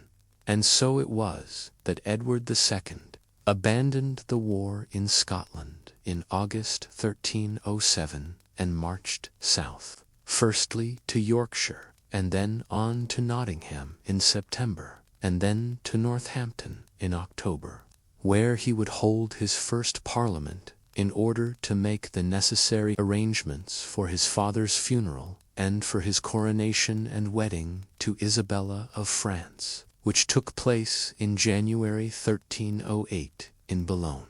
Edward II was betrothed 4 times during his childhood.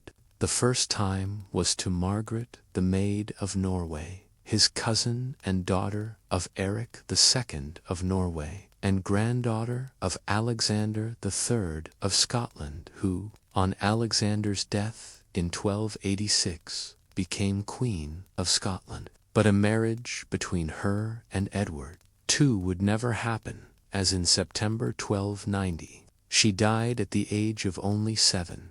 His second betrothal was in 1291, when Edward was 7 and was to Blanche, a half-sister of Philip IV of France. But following the war that ensued between Edward I and Philip IV, the engagement was called off, and Edward was then betrothed to Philippa, daughter of the Count of Flanders, who was Edward I's ally.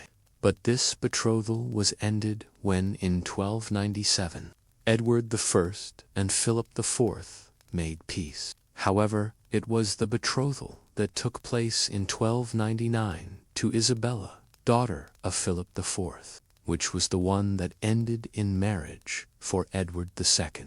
The funeral of Edward I took place at Westminster Abbey on the 27th of October, 1307, where he was buried close to both his first wife, Eleanor of Castile, and his father, Henry III, in the chapel of Edward the Confessor. Following his father's funeral, Edward published an edict which stated that Gaveston should henceforth be addressed only by his title as Earl of Cornwall, which was intended to force the nobility to accept him as their equal and show him due respect. He also wanted Gaveston to be part of his royal family, and so he made sure that the promise of marriage for Piers Gaveston to Edward's niece, Margaret de Clare, was kept. And so, in November 1307, only 5 days after Edward I's funeral,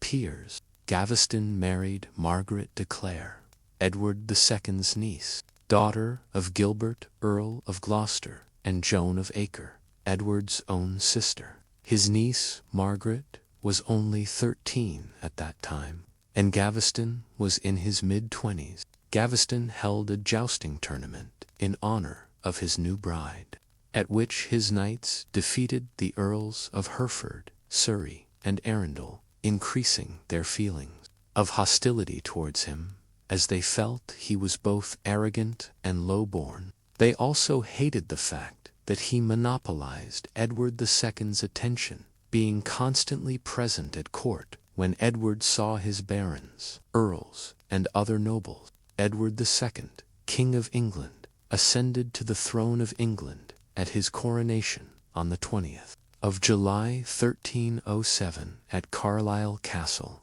He was named King of England and Lord of Ireland, adding another 2 titles to the 4 he already held. Luckily for Edward, Opposition to the royals was minimal at this time, as the Earl of Norfolk and the Earl of Hereford, who had caused Edward I some trouble, had recently died, and Thomas, Earl of Lancaster, and Gilbert, Earl of Gloucester, were his cousin and nephew, respectively, as well as this. Walter Langton, the royal treasurer, and Gaveston's enemy, who had clashed with Edward II in 1305, was fired. His lands were taken, and he was imprisoned. However, Archbishop Winchelsea of Canterbury, who had been exiled by his father, was restored to the bishopric by the Pope at Edward's request. This action would prove to be one of Edward's many mistakes as king, as Winchelsea would become one of Edward's fiercest enemies.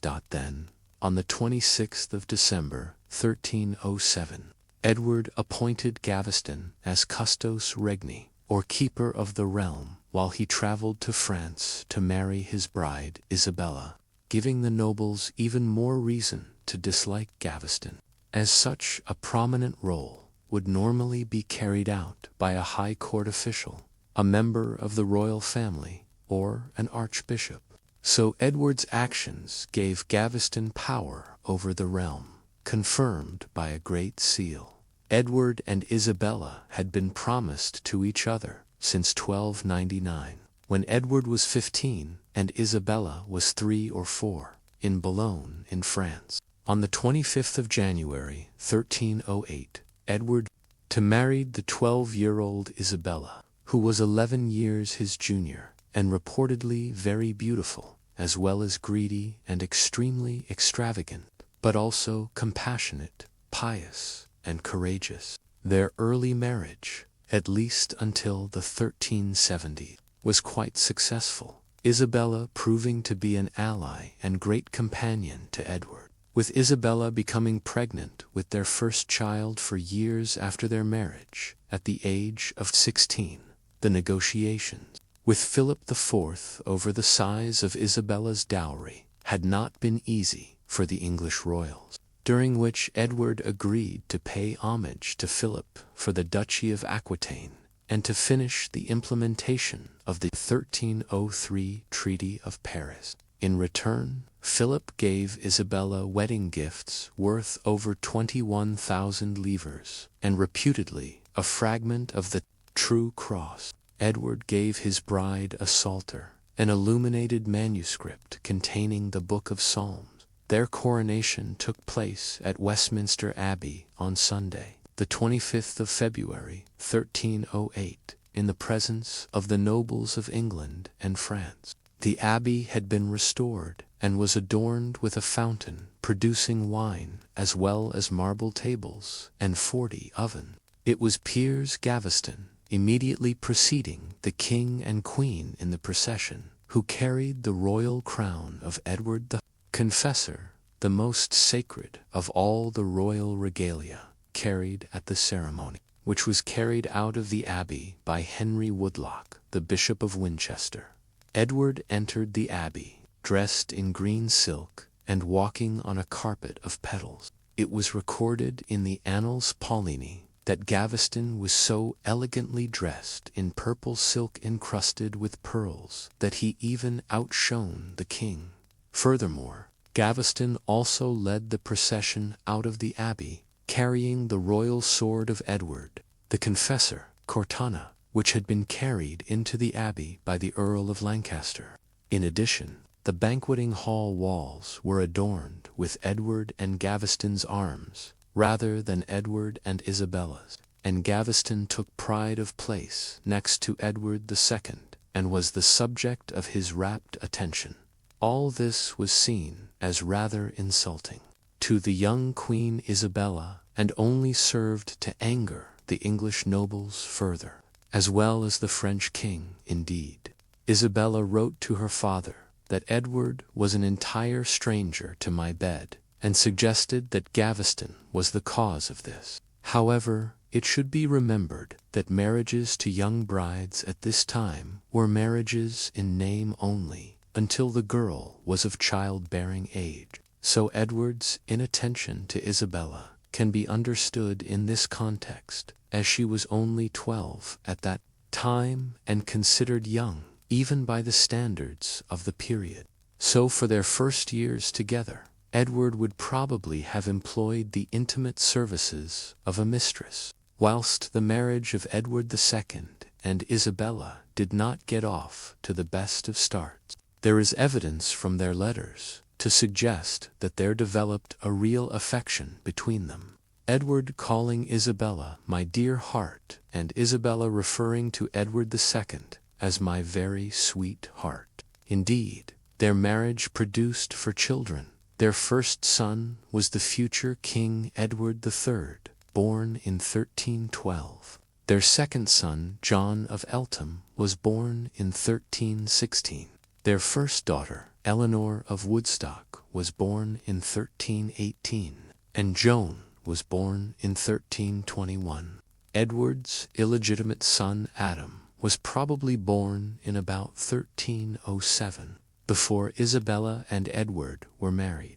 The early days of their marriage, however, were not an easy time for Edward, as the favoritism that he showed to Piers Gaveston led the country to the brink of civil war. Indeed, the position of the nobles was also held by Philip IV of France, who saw his daughter's treatment by Edward as caused by Gaveston, Edward's stepmother, who was also Philip's half-sister. Margaret also had reason to dislike Gaveston, and was said to have sent £40,000 to the English nobles to fund their opposition of him. Although Gaveston's return from exile in 1307 had initially been accepted by the earls, opposition was beginning to grow once more, not least because of the influence he held over Edward. As one chronicler put it, two kings reigning in one kingdom, the one in name and the other in deed. He also provoked anger concerning his prominent role at Edward's coronation, and perhaps as a result of this animosity, he was accused both of stealing royal funds as well as Isabella's wedding gift. Indeed, at the Parliament of February 1308, the earls refused to discuss government reform with Edward until the matter of Gaveston had been resolved. The heated discussion was only cooled with the intervention of the Earl of Lincoln, Henry de Lacy, who asked the other earls to back down, and it was only Hugh Despenser, the elder, who supported Edward. However, at a session of Parliament in May of 1308, the opposition of the nobles to Gaveston resulted in Henry de Lacy, the Earl of Lincoln, requesting that Gaveston be exiled to Aquitaine under threat of excommunication should he return. So, faced with civil war by this time, Edward II agreed to exile his favorite Piers Gaveston, who had until the 25th of June to leave England or face excommunication.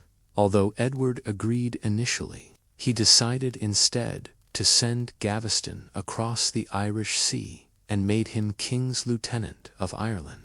At a third meeting of Parliament in August 1308 to discuss reform, Edward put forward a plan for another military campaign against Scotland, but this was sidelined. Secretly, Edward began negotiations with Pope Clement V as well as Philip IV in order to secure the return of Gaveston to England, by offering to suppress the Knights Templars and to release Walter Langton from prison. At a further meeting of Parliament in 1309, the earls, still refusing to allow Gaveston to return from exile, offered Edward further taxes in return for his agreement to a program of governmental reform. However, after Edward assured the Pope that the conflict surrounding Gaveston had subsided, and in the presence of concerns over how the original decision to exile him had been taken, the Pope decided to annul the threat of excommunication, and so the way was left open for Gaveston to return to England.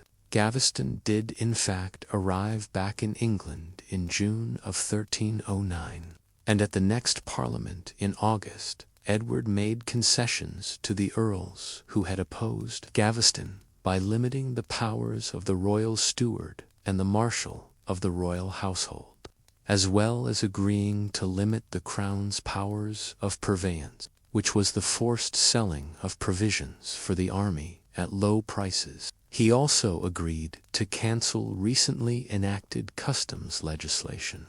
In return, Parliament agreed that Edward should receive more taxes to fund his campaigns in Scotland. It seemed at this point that a compromise might have been reached.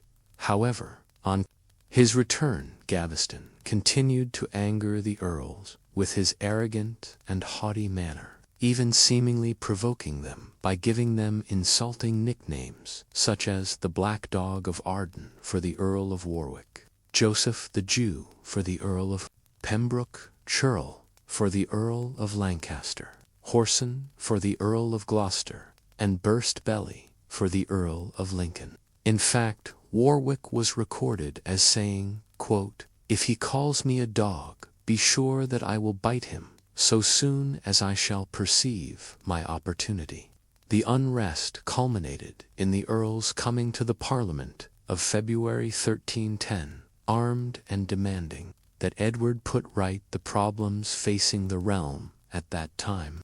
These issues were that the hard-won lands his father had acquired in Scotland were now being lost again to Scotland, and that Edward was being misled by evil counsel and was wasting treasury money. Further, that he could not manage his own household, as his officials would take goods from the poor by the misuse of his powers of purveyance, and that he had brought shame on the country, which was now divided. It was then that Edward, faced with a possible revolt, was forced to agree, in March 1310, to the formation of a group of 21 earls, known as the Lords Ordainer, to replace Gaveston as Edward's council and reform the governance of England, as well as Edward's own household. Then, in September of 1310, Edward and Gaveston took an army of 4,700 men to Scotland, but Robert the Bruce would not give battle, and so, with little progress made over the winter and supplies and money running low, Edward returned south in the summer of 1311. However, in Edward's absence in Scotland, Anthony Beck, Bishop of Durham, had died. As well as this, Edward's regent, Henry de Lacy, the Earl of Lincoln, had also died. With Lincoln's death, Edward's cousin Thomas, the Earl of Lancaster, grew even more powerful, as he inherited Lincoln's earldoms through his wife, Lincoln's sister, and so now held Lancaster, Leicester, Lincoln, Salisbury, and Derby, with an income of around £11,000 a year from his lands, making him by far the most powerful and wealthy earl in England. He had wielded this power whilst Edward was in Scotland, as Lancaster was duty-bound to give homage to Edward for the lands he held, but refused to do so in Scotland, forcing Edward to cross the Tweed to accept homage from Lancaster in Haggerston. During Edward's absence in Scotland, the Ordainers had drawn up the ordinances of 1311, which Edward accepted in October 1311. The reforms limited the king's authority to go to war, or to grant lands without Parliament's approval. It also gave Parliament control of the royal administration, as well as abolishing the system of purveyance, and it also excluded the borrowing of money from the Italian Frescobaldi bankers, to whom Edward by this time owed £21,000. In addition, a system was implemented to check the ordinances were being kept. But most devastating for Edward, the ordinances exiled Gaveston once more, insisting that he should not be allowed to live in any lands owned by Edward, including Gascony and Ireland, and that he should lose his titles. Edward was forced to accept Gaveston's exile, although it took 6 weeks for him to agree to that particular clause of the ordinances. And later he sought advice on the exiles of others as to how he might bring him back. But ultimately, Gaveston was ordered into exile by the 1st of November 1311. However, he left later than ordered on the 3rd or the 4th of November from the Thames, possibly for northern France or Flanders. Despite Gaveston's departure from England, the tension between Edward and the earls remained high, and when further ordinances ordered that other members of his household sympathetic to Gaveston should leave, this further angered the king. Perhaps, feeling that his royal power was being stripped, he decided to revoke the ordinances and recalled Gaveston from exile in early 1312, giving him back his title, Earl of Cornwall. Edward spent Christmas with Isabella but left Westminster on the 27th of December 1311 and headed north with Gaveston's wife, his niece Margaret, who was now heavily pregnant, arriving in York, where Margaret gave birth on the 12th of January 1311 to Gaveston's daughter, Joan, named after Edward's sister, Joan of Acre. So Edward then met up with Gaveston on the 13th of January, and they traveled together to York so that Gaveston could see his wife and newborn daughter. The earls met in London and stopped further funding for the king and planned their capture of Gaveston. However, Edward was bent on saving his favorite at all costs, even asking Robert the Bruce to give him sanctuary, but Robert refused. The desperate request showed that Edward's love of Gaveston was evidently more important to him than the overlordship of Scotland, the loyalty of his earls, and perhaps even his throne. Isabella then left for York, and she was reunited with her husband in late February 1312 at Bishopthorpe, just south of York, where they promptly conceived their first son, who would later become King Edward III. Subsequently, Edward and Gaveston, who the Archbishop of Canterbury had excommunicated in March, left for Newcastle on the 5th of April 1312, with Isabella also arriving there on the 22nd of April, later moving on to Tynemouth Priory, maybe because by this time Gaveston was ill. They were pursued to Newcastle by Thomas, Earl of Lancaster. Despite this, Edward found time to celebrate his 28th birthday on the 25th of April by buying Isabella some large white pearls with £40 he had borrowed from a Genoese merchant.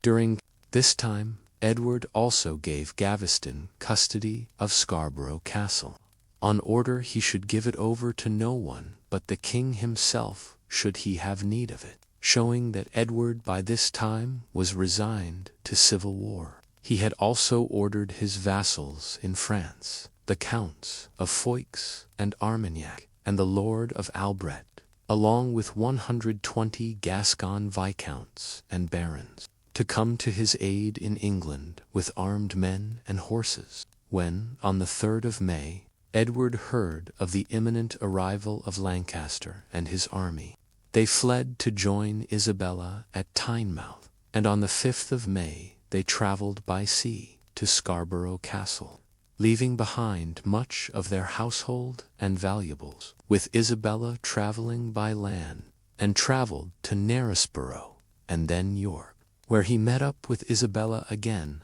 on the 14th of May. Meanwhile, Lancaster seized the king's possessions left behind, which included a gold ring with an enormous ruby called the Cherry and a gold cup studded with jewels, along with 63 horses. On the day the king left Scarborough Castle for York, Gaveston was besieged there by John de Warenne, the Earl of Surrey, Henry Percy, Aymer de Valence, the Earl of Pembroke, and Sir Roger de Clifford. Despite the king requesting them to desist, Gaveston surrendered to them on the 19th of May. on condition he be kept unharmed and under house arrest at his own castle in Wallingford, until he could account for his actions to Parliament on the 1st of August, placed under the custody of the Earl of Pembroke. Gaveston was taken south to Wallingford, but they stopped at Deddington, some 30 miles short of Wallingford, on the 9th of June. That night, Pembroke left Gaveston under guard at Deddington Priory while he visited his wife Beatrice. It was on the morning of the 10th of June that Gaveston awoke to the sound of horses and men surrounding the priory. It was Guy Beauchamp, the Earl of Warwick, whom Gaveston had insultingly called the Black Dog of Arden. He had come for revenge. Warwick then took Gaveston to Warwick Castle, after publicly walking him through the streets of Deddington. Stripped of his belt of knighthood, barefoot and bareheaded, he was thrown into the dungeons of Warwick Castle and put in chains. After a brief trial on the 18th of June, he was found guilty of being a traitor by breaking the ordinances, and was run through and beheaded at Blacklow Hill the following day by the Welshmen at arms of the Earl of Lancaster. His body was taken in by Dominican monks, who sewed back his head, tended his body, and dressed him, which was paid for by both Edward and Gaveston's widow, Margaret, whose family would later be provided for by Edward. But the Dominicans could not bury Gaveston, who was, after all, excommunicate, and so he was not buried until the 2nd of January 1315, when his funeral was held in King's Langley Priory in Hertfordshire, after the Archbishop of Canterbury, Walter Reynolds, absolved his excommunication. The killing of Gaveston caused further division in England, as Edward grieved deeply and was furious with Lancaster in particular. The division caused by his treatment of Gaveston would cause a permanent rift between the men. Furthermore, the Earls of Pembroke and Surrey also disagreed with what Lancaster had done and moved their support to Edward, and the threat of civil war loomed once again. In December of 1312, the Earl of Pembroke brokered a peace treaty which would pardon the Earls for their involvement in the killing of Gaveston in return for their support for another campaign in Scotland. But an agreement was not reached straight away, and negotiations continued throughout 1313. A step toward peace was attained when the treaty was finally formalized at a parliament in October of the same year. In June of 1313, Edward and Isabella traveled to Paris with Pembroke, Richmond, and other loyalists, including Hugh Despenser the Elder and Henry Beaumont, to meet with Philip IV to discuss disagreements over the administration of Gascony. However, it was probably also on Edward's agenda to garner support from the French king in his disputes with the English earls. Their visit was an opportunity for Philip to demonstrate his great wealth and power to the English king, and so their tours included the knighting of Philip's son and 200 other men in an elegant and grand ceremony in Notre Dame. There were also banquets held along the river Seine, as well as this. Both men made a declaration that they would join a crusade to the Levant against the Muslims of Egypt, and they also agreed terms for settling their differences in Gascony. The success of the trip was only marred by a fire which broke out in Edward's quarters. On his return from his successful trip to France, Edward found his position in England strengthened both politically and financially, as the earls had agreed to the peace treaty by October 1313. As well as this, Parliament had agreed to the raising of taxes and loans of £25,000 from the Pope and £33,000 from Philip. as well as further loans organized by Edward's new Italian banker, Antonio Pesaro. In addition, by this time, Edward had an heir, as Isabella had given birth on the 13th of November, 1312, to a son Edward at Windsor, baby. Edward's arrival was a cause for celebration and a reason for the country to come together again. He was made Earl of Chester at the age of 12 days, and to mark his birth, Edward had raised his 12-year-old half-brother Thomas of Brotherton to the rank of Earl of Norfolk. However, some URLs were still disgruntled about other loyalist supporters of the king and their influence over him, including Hugh Despenser the elder, who had consistently remained loyal to Edward, as well as rumblings of disquiet at home. Edward still had Robert the Bruce to deal with, who had by now taken most of the castles in Scotland once held by Edward. So he set out for the north with a 15,000 to 20,000 strong force, supported by Gloucester, Hereford, and Pembroke, as well as Hugh, Despenser, and Roger Clifford. However, the Earls of Lancaster, Warwick, Arundel, and Surrey were missing, and they sent the minimum forces they were legally obliged to, fearing that a victory in Scotland for Edward would mean they would be at risk from his forces once they returned by late May. Edward had reached Berwick, where he heard news that Stirling Castle was under siege from Robert the Bruce, and the English commander of Stirling sent word that unless Edward arrived with relief forces by the 24th of June, he would be forced to surrender. Meanwhile, Robert's forces were preparing for Edward's arrival, and on the 23rd of June, 1314, the two sides met on the high ground of Bannockburn, surrounded by the marshy land bordering the burn, with Robert's Scottish forces of 500 cavalry and 6,000 infantry spearmen, divided into 3 divisions or schiltrons under his command.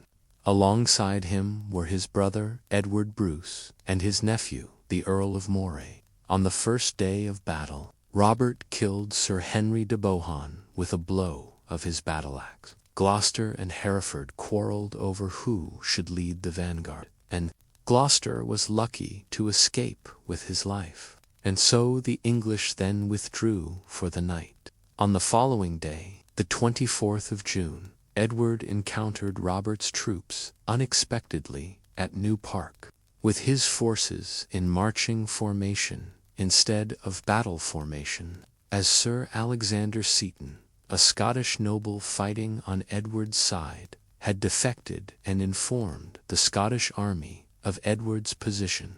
Earlier that day, Gloucester had argued fiercely with Edward, as he felt the troops needed rest before continuing the attack, but Edward disagreed. So, to defend his honor, Gloucester led the first attack of the vanguard against the Scottish infantry, in which he was killed. Edward's archers were at the rear of his formation, and therefore unable to break up Robert's spearmen, who crushed Edward's cavalry as they struggled to fight in the cramped terrain. So the English army were defeated in a pitched battle, in which the Earl of Hereford was captured, and the Earl of Gloucester, Sir Roger de Clifford, and Sir Giles d'Argenton, the third best knight in Europe, all lost their lives. Edward was dragged away from the fighting by Aymer de Valence, the Earl of Pembroke, and Sir Giles d'Argenton, when they realized that all was lost, after which the battle turned into a rout, with the pursuing Scottish army killing the remaining English forces in retreat, while the English were suffering huge losses, which historian Peter Rees puts at 11,000 infantrymen. Edward retreated to Dunbar, then Berwick, and finally York, during which time Stirling Castle finally fell. Pembroke, Edward's saviour at Bannockburn and Hereford, released from captivity by the Scots, remained loyal to Edward, as did Henry Beaumont Hugh Despenser the elder, and his son Hugh Despenser the younger. In fact, in the years following Gaveston's death, the Despensers helped fill the gap left by the removal of the king's favorite.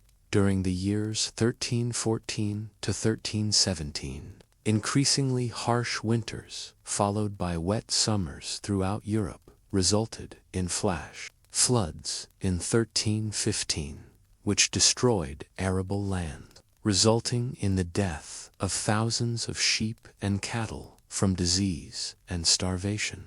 Ultimately, famine throughout England for 2 years, as an 80% deficit in crops meant that starving people resorted to eating bird-dropping pets, damp and rotten corn, and on occasion each other.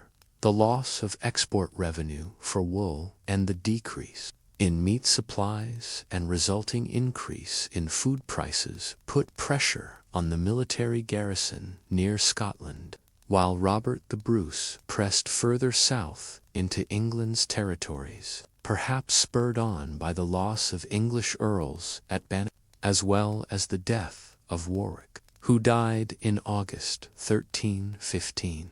Although Edward undertook a military campaign in 1319 to stop the advance, it was unsuccessful, as the famine made it increasingly difficult to keep his garrisons supplied with food. Furthermore, the requisitioning of food for the royal court throughout the famine years brought more discontentment with Edward's rule, as the famine and the Scottish failures were felt to be a punishment from God, and opposition also grew once more around Edward's treatment of his royal favorites. On the death of Gilbert de Clare, the Earl of Gloucester, at Bannockburn, his estates were split between his 3 sisters, as he and his wife Maud had no children of their own. So 3 of those loyal to Edward, Hugh de Audley, Roger de Moray, and Hugh Despenser the younger, received large fortunes, as they were already married to the sisters of the Earl of Gloucester, Margaret, the widow of Gaveston, Elizabeth, and Eleanor, respectively, whilst the 3 received equal portions of de Clare's fortune. Hugh Despenser the younger also received the entire lordship of Glamorgan in Wales, the most important of the de Clare lands politically, from being a knight. Hugh Despenser the younger had married into the wealthy de Clare family, had become the king's chamberlain, and had acquired Glamorgan in the Welsh Marches in 1317.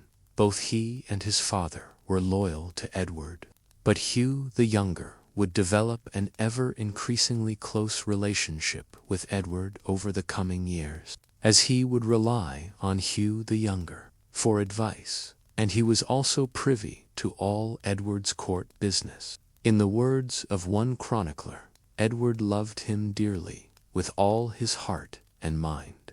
But despite acquiring so much land, Despenser the younger decided to also impinge on the lands of neighboring Welsh marcher lords, causing resentment from Roger Mortimer, the Earl of Hereford, his nephew Roger Mortimer of Wigmore, Hugh de Moray, Hugh de Audley, and Roger de Moray, who rose up in May 1321 along with Lancaster and marched through the land, causing damage and destruction and seizing the Despenser lands in protest over the king's favoritism towards them. Although this rebellion was crushed, resistance continued under Thomas, Earl of Lancaster, the marcher lord's ally. Edward faced further conflict and possible civil war when the earls, led by Lancaster, pressured Edward to re-implement the ordinances of 1311, removing a number of royal ministers, replacing all the sheriffs in England, ordering the resumption of royal grants, and putting pressure on Edward to hear petitions of grievance and complaint from his subjects. Furthermore, much to Edward's displeasure, Hugh Despenser, the elder, and Archbishop Reynolds were removed from their posts in government. Lancaster took virtual control of government, when he became the head of a royal council in 1316, which was formed to implement the reforms, but he failed to fulfill the role, becoming isolated from the other earls as well as government and refusing to meet Edward at Parliament for the next 2 years, bringing governance to a standstill. But after negotiations involving the Earl of Pembroke, further conflict was avoided with the Treaty of Lake in August 1318, which re-established Edward's control, pardoned Lancaster, and established a new royal council to uphold the ordinance. Despite the treaty, however, between 1317 and 1321, relations between Edward, Lancaster, and the earls deteriorated further, not least because of Edward's treatment of his favorite. In June 1321, Lancaster held a meeting of the earls and clergy, which determined that the Despensers had broken the ordinances. And despite Edward's attempts to broker peace, the opposition insisted on the exile of the Despensers, which Edward agreed to for the sake of the realm, but only after Isabella had begged him on her knees. However, Edward swore he would have his revenge, and aided by his half-brothers, some of the earls and clergy, and the Earl of Pembroke, he deliberately created an excuse to go to war by having Isabella stop off on her way to pilgrimage at Leeds Castle, which was the stronghold of Bartholomew of Badel, where his wife, Margaret, falling for the trick, refused Isabella admittance and killed several of Isabella's contingent, thus giving the king reason to wage war. Edward would soon regain control of the southeast, as Lancaster refused to help Badlesmere, who was his enemy. In January 1322, with the help of the Despensers, who were able to secretly return from exile in mid-January, Edward overcame the opposition forces of the Marcher lords along the River Severn. He was able to advance into the Welsh marches, where Bridgenorth was burned, and Roger Mortimer and his uncle, Roger Mortimer de Chirk, surrendered to Edward on the 22nd of January, 1322.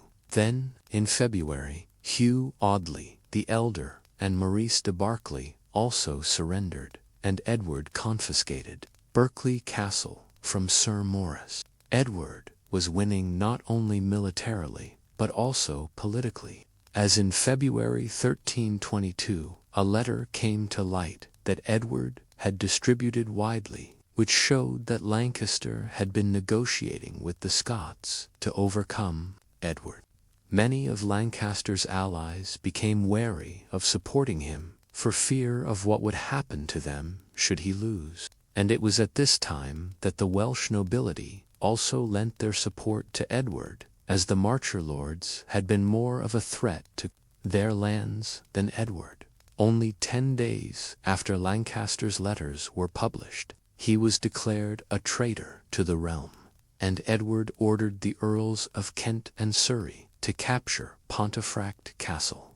Then, as Lancaster and the earls loyal to him attempted to make their way to Carlisle with a force of around 700 men, they were stopped by Andrew Harclay, the warden of Carlisle Castle, who had an accumulated army of 4,000 men. After the Battle of Burton Bridge in February 1322, Edward had crossed the River Trent and joined Harclay at Boroughbridge, where they engaged Lancaster and his forces at the Battle of Boroughbridge on the 16th of March, where Lancaster and the Lancastrian loyalists were defeated.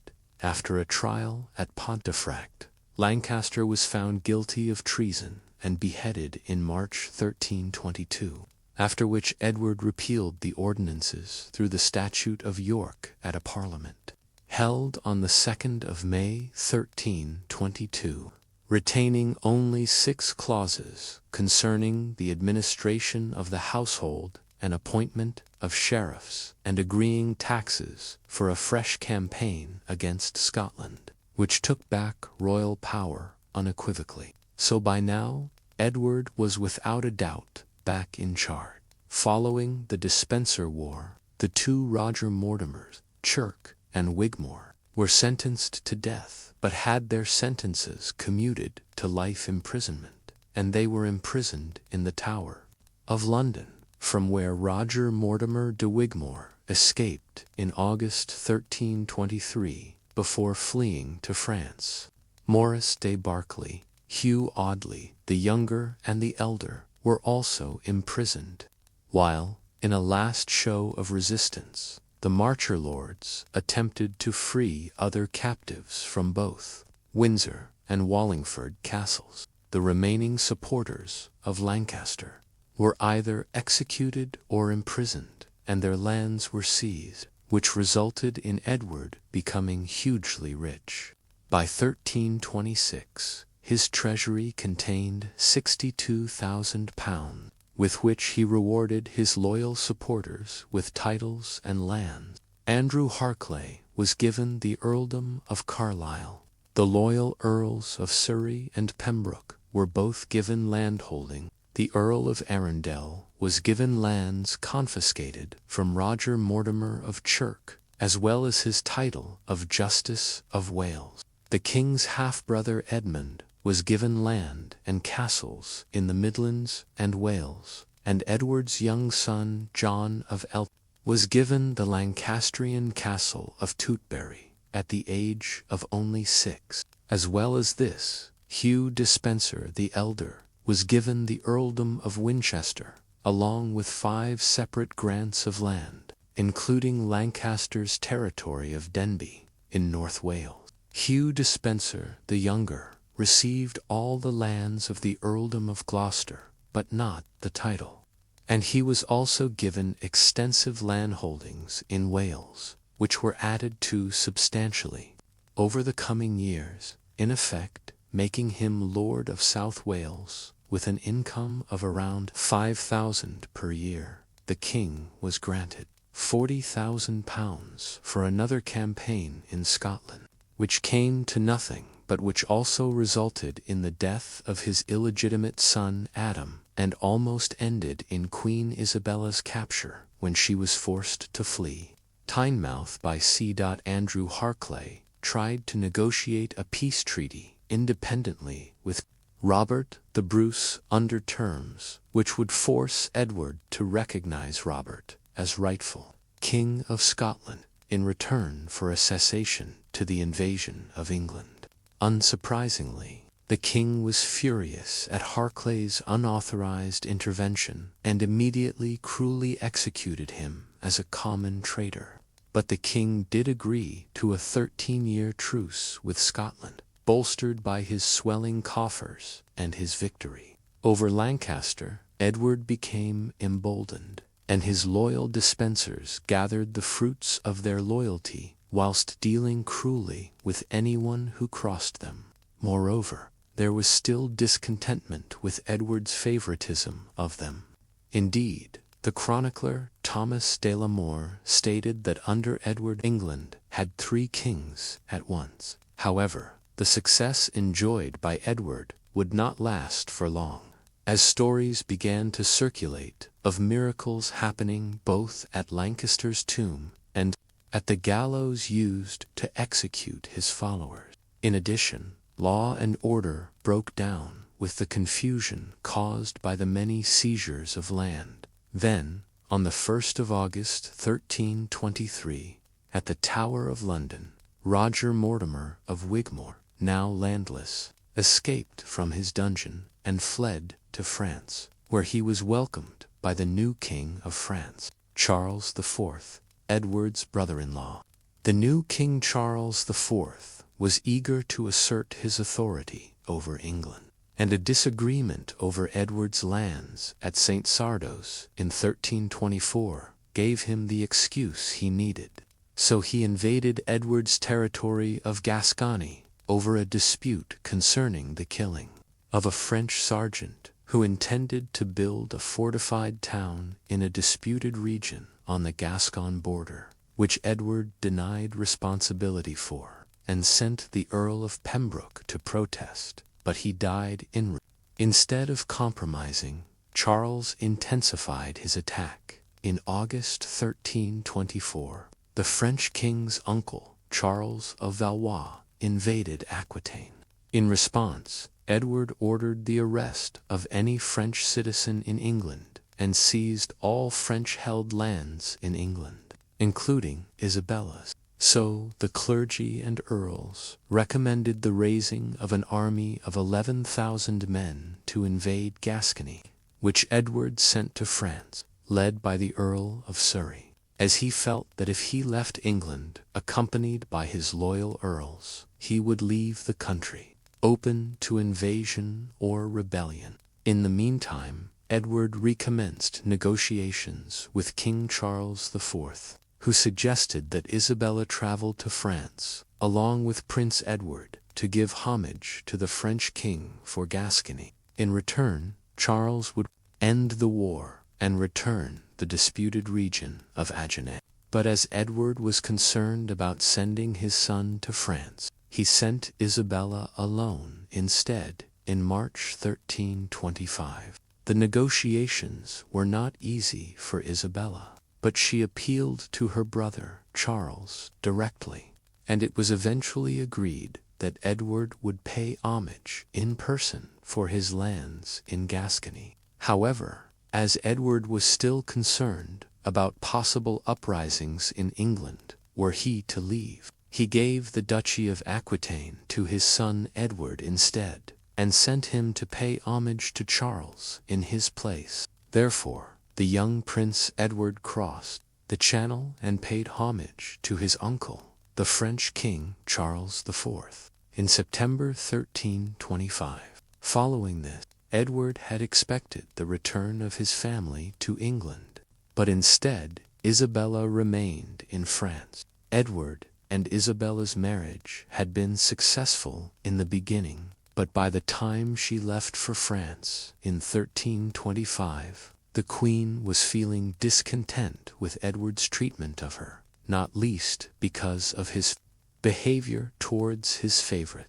But there were other issues, as Isabella seemed to have disliked Hugh Despenser the younger personally, maybe because of his mistreatment of high-born women at court, or maybe because she felt humiliated that her own money from Edward came via Despenser. She was also embarrassed that she had cause to flee Scottish forces on no fewer than 3 occasions during her marriage, the last of which, in 1322, she blamed Despenser for directly. In addition to this, Edward had also arranged terms with Robert the Bruce which had disadvantaged the Beaumonts. She was also unhappy about the seizure of her own lands in 1324 and the arrest of her entire household. Perhaps worst of all, Edward had taken away her children and given custody of them to the wife of Hugh Despenser the younger, Eleanor de Clare, who was also employed to spy on Isabella's correspondence. Unsurprisingly, Isabella was by this time happy to leave England, and after her duties were completed negotiating on behalf of England, she spent the summer in France, touring her brother's properties. It would soon become apparent that Isabella would not be returning, and she wrote to Edward complaining about her treatment and Edward's favor of Despenser. Isabella had met Roger Mortimer of Wigmore at Christmas 1325, and by February 1326 had formed a relationship with Edward's enemy, with whom she had much in common. They both wanted the removal of Edward from power as well as to be rid of the Despensers, and so they plotted together. Edward by this time had heard of their relationship and asked Pope John XXII to force the French king to intervene on his behalf. Facing excommunication, Charles was forced to demand that Isabella and Mortimer leave France. Isabella and Roger Mortimer attracted a following of Edward's opponents whilst in Paris, and sought safe haven with William the Count of Hainaut. Whilst there, Mortimer proposed a marriage between Prince Edward and 12-year-old Philippa, the daughter of Count William. So the marriage was agreed on the 27th of August, and in return for this prestigious alliance with the heir to the English throne and a sizable dowry for the bride, Count William provided 132 transport vessels and 8 warships to assist in Mortimer's invasion of England. In 1326, Isabella and Mortimer's invasion of England was launched with a fleet comprised of 95 ships. Meanwhile, in England, Edward had been preparing for an attack either from France or from Mortimer. In anticipation, he prepared fleets at Portsmouth, in the south, and Orwell, on the east coast near present-day Ipswich. As well as this, Edward also tried to rally the people to support him in the event of an invasion. However, his support was weak from the local peoples, and his nobles were either incompetent or disloyal, as when he ordered some 2,000 men to gather at Orwell. Only 55 actually arrived on the 24th of September, 1326. Roger, Mortimer, Isabella, and Prince Edward, accompanied by Edward's half-brother Edmund of Woodstock, landed on the east coast at Orwell with a small force of 700, but were met with no resistance. Instead, the enemies of Edward and the Despensers came to join them, including Edward's other half-brother, Thomas of Brotherton, and Henry of Lancaster, who had inherited the title from his brother Thomas of Lancaster, whilst residing at the Tower of London. Edward tried to raise support in the capital. However, instead, there was anarchy in London, and mobs killed Edward's remaining officials, including his treasurer, Walter Stapledon, in St. Paul's Cathedral, taking the Tower and releasing Edward's prisoners. So Edward fled the city, accompanied by the Despensers, reaching Gloucester between the 9th and the 12th of October, with Mortimer and Isabella giving chase with an ever-increasing force of local allies, some motivated by Isabella's promise of monetary rewards for their support. Published on the Eleanor Cross at Cheapside, Edward and Hugh Despenser, the younger, set sail from Chepstow, headed for Lundy and then Ireland, in the hope of raising a fresh army, but bad weather forced them back to Cardiff, from where they retreated to Berkeley Castle. In Edward's absence, it was now that his rule collapsed, and Isabella's supporters took over the administration of the country, backed by the clergy. Meanwhile, Isabella's forces were surrounding Bristol, where Hugh Despenser, the elder, had taken refuge. He promptly surrendered and was executed, whilst Edward and Hugh Despenser the younger fled Berkeley Castle on the 2nd of November, leaving valuables behind, including £13,000 in cash. However, they were betrayed and captured north of Berkeley and escorted to Monmouth Castle and then on to Henry Lancaster's castle at Kenilworth, whilst Edward's remaining supporters, besieged in Berkeley Castle, finally surrendered in April 1327. A parliament was called by Isabella and Mortimer, and Edward was forced to relinquish his throne on the grounds that his weak leadership and personal faults had driven the country to the brink of disaster, and as such he was incompetent to rule. Following that, on the 20th of January 1327, Henry of Lancaster and the bishops of Winchester and Lincoln met privately with Edward and informed him that his son Edward would only inherit his throne if he were to abdicate. With tears in his eyes, Edward agreed to abdicate, and Sir William Trussell, representing the kingdom, withdrew his fealty and formally ended Edward II's reign. So his son, Prince Edward, was proclaimed king on the 25th of January 1327, in London and crowned King Edward III at Westminster Abbey on the 1st of February at the age of 14. It was now time for Isabella and Mortimer to take revenge, and so Hugh Despenser the Younger was sent to trial, declared a traitor, and sentenced to death by disembowelment, castration, and quartering. He was executed on the 24th of November, 1326, whilst Edward's former Chancellor Robert Baldock died in Fleet Prison, and the Earl of Arundel was beheaded. The victor's problem lay, however, on what was to be done with Edward of Carnarvon, as the old king would now be no remaining king but a possible future threat, as those opposed to the new regime were making plans to free Edward. So the old king was moved to Berkeley Castle in Gloucestershire, a more secure position, where Edward arrived on the 5th of April, 1327. Edward was kept under the custody of Mortimer's son-in-law, Thomas Berkeley, and John Maltravers, who were given £5 a day to look after Edward. Despite records showing luxury goods being bought for him, doubts exist as to how well looked after he actually was. As some chroniclers suggest, he may well have been mistreated.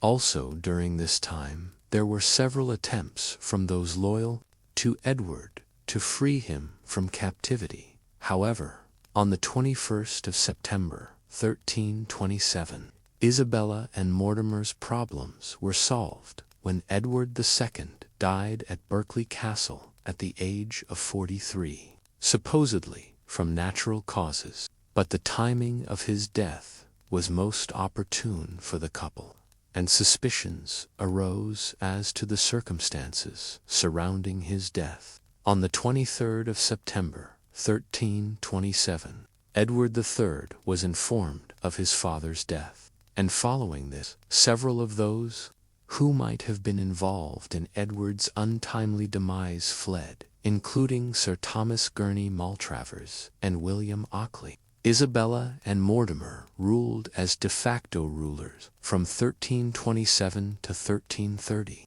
due to the age of Edward III, during which time they signed the Treaty of Northampton, making peace with the Scots. In addition, they both amassed and spent great wealth, both actions being highly unpopular with the people of England.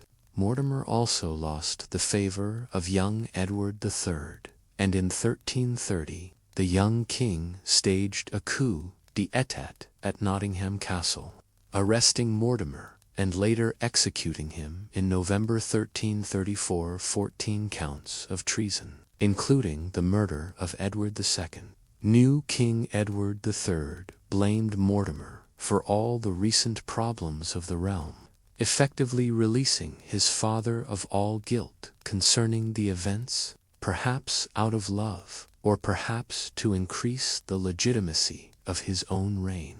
He was also merciful and generous to Isabella, giving her a suitable allowance and returning her to public life. The body of Edward II was embalmed at Berkeley Castle and presented for viewing to the local leaders. It was then taken to Gloucester Abbey on the 21st of October 1327, where he was buried on the 20th of December by the high altar, using a temporary wooden effigy with a copper crown in the procession, perhaps because of deterioration of his body, which had been dead for 3 months by then. Edward III gave his father a prestigious funeral costing £350, with gilt lions, standards painted in gold leaf, and oak barriers to control the crowds. He was buried in the shirt, gloves, and coif, or cap, used at his coronation, and his effigy was later replaced by an alabaster version, which depicts him with a protruding lower lip, which is possibly a close likeness, holding a king's scepter, an orb, and wearing a strawberry-leafed crown. Edward's heart was placed in a silver container. which was later buried with Isabella at Newgate Church in London. But his body was placed in a lead coffin within an outer wooden coffin, which remains in his tomb at Gloucester Cathedral to this day. Controversy surrounds the circumstances of Edward II's death to this day, but during the mid-1330s, accounts arose which stated that Edward had been killed by the insertion of a red-hot poker into his anus. Perhaps this was propaganda due to his alleged homosexuality. However, most later historians dismiss the idea that his captors would have killed him in such an easily detectable fashion. Further accounts suggest that Edward did not, in fact, die in September 1327, but much later, and that Edward actually escaped Berkeley Castle with the help of a servant and became a hermit in the Holy Roman Empire. Indeed, this account began with the Fieschi letter sent by an Italian priest called Manuel Fieschi to Edward III, in which he claimed that the body presented to Isabella and Mortimer was, in fact, the porter of Berkeley Castle, who was killed by the assassins in an attempt to escape punishment for failing to kill Edward. This story is also linked to the account of a meeting Edward III had with a man called William the Welshman in Antwerp in 1338, who claimed to be Edward II. The story does receive some support from historians, some saying that Isabella would not have plotted to kill Edward, suggesting that it was, in fact, Isabella and Mortimer who released Edward and then faked his death. So the idea that Edward may have actually survived does endure to this day. What do you think of Edward II? Was he an incompetent, weak failure of a king who let his emotions get in the way of his kingship and his favorites rule the realm? Or was he more of a reluctant king who did his best but was taken advantage of and was perhaps unsuited to his role? Please let us know what you think in the comments section. And in the meantime, thank you very much for watching.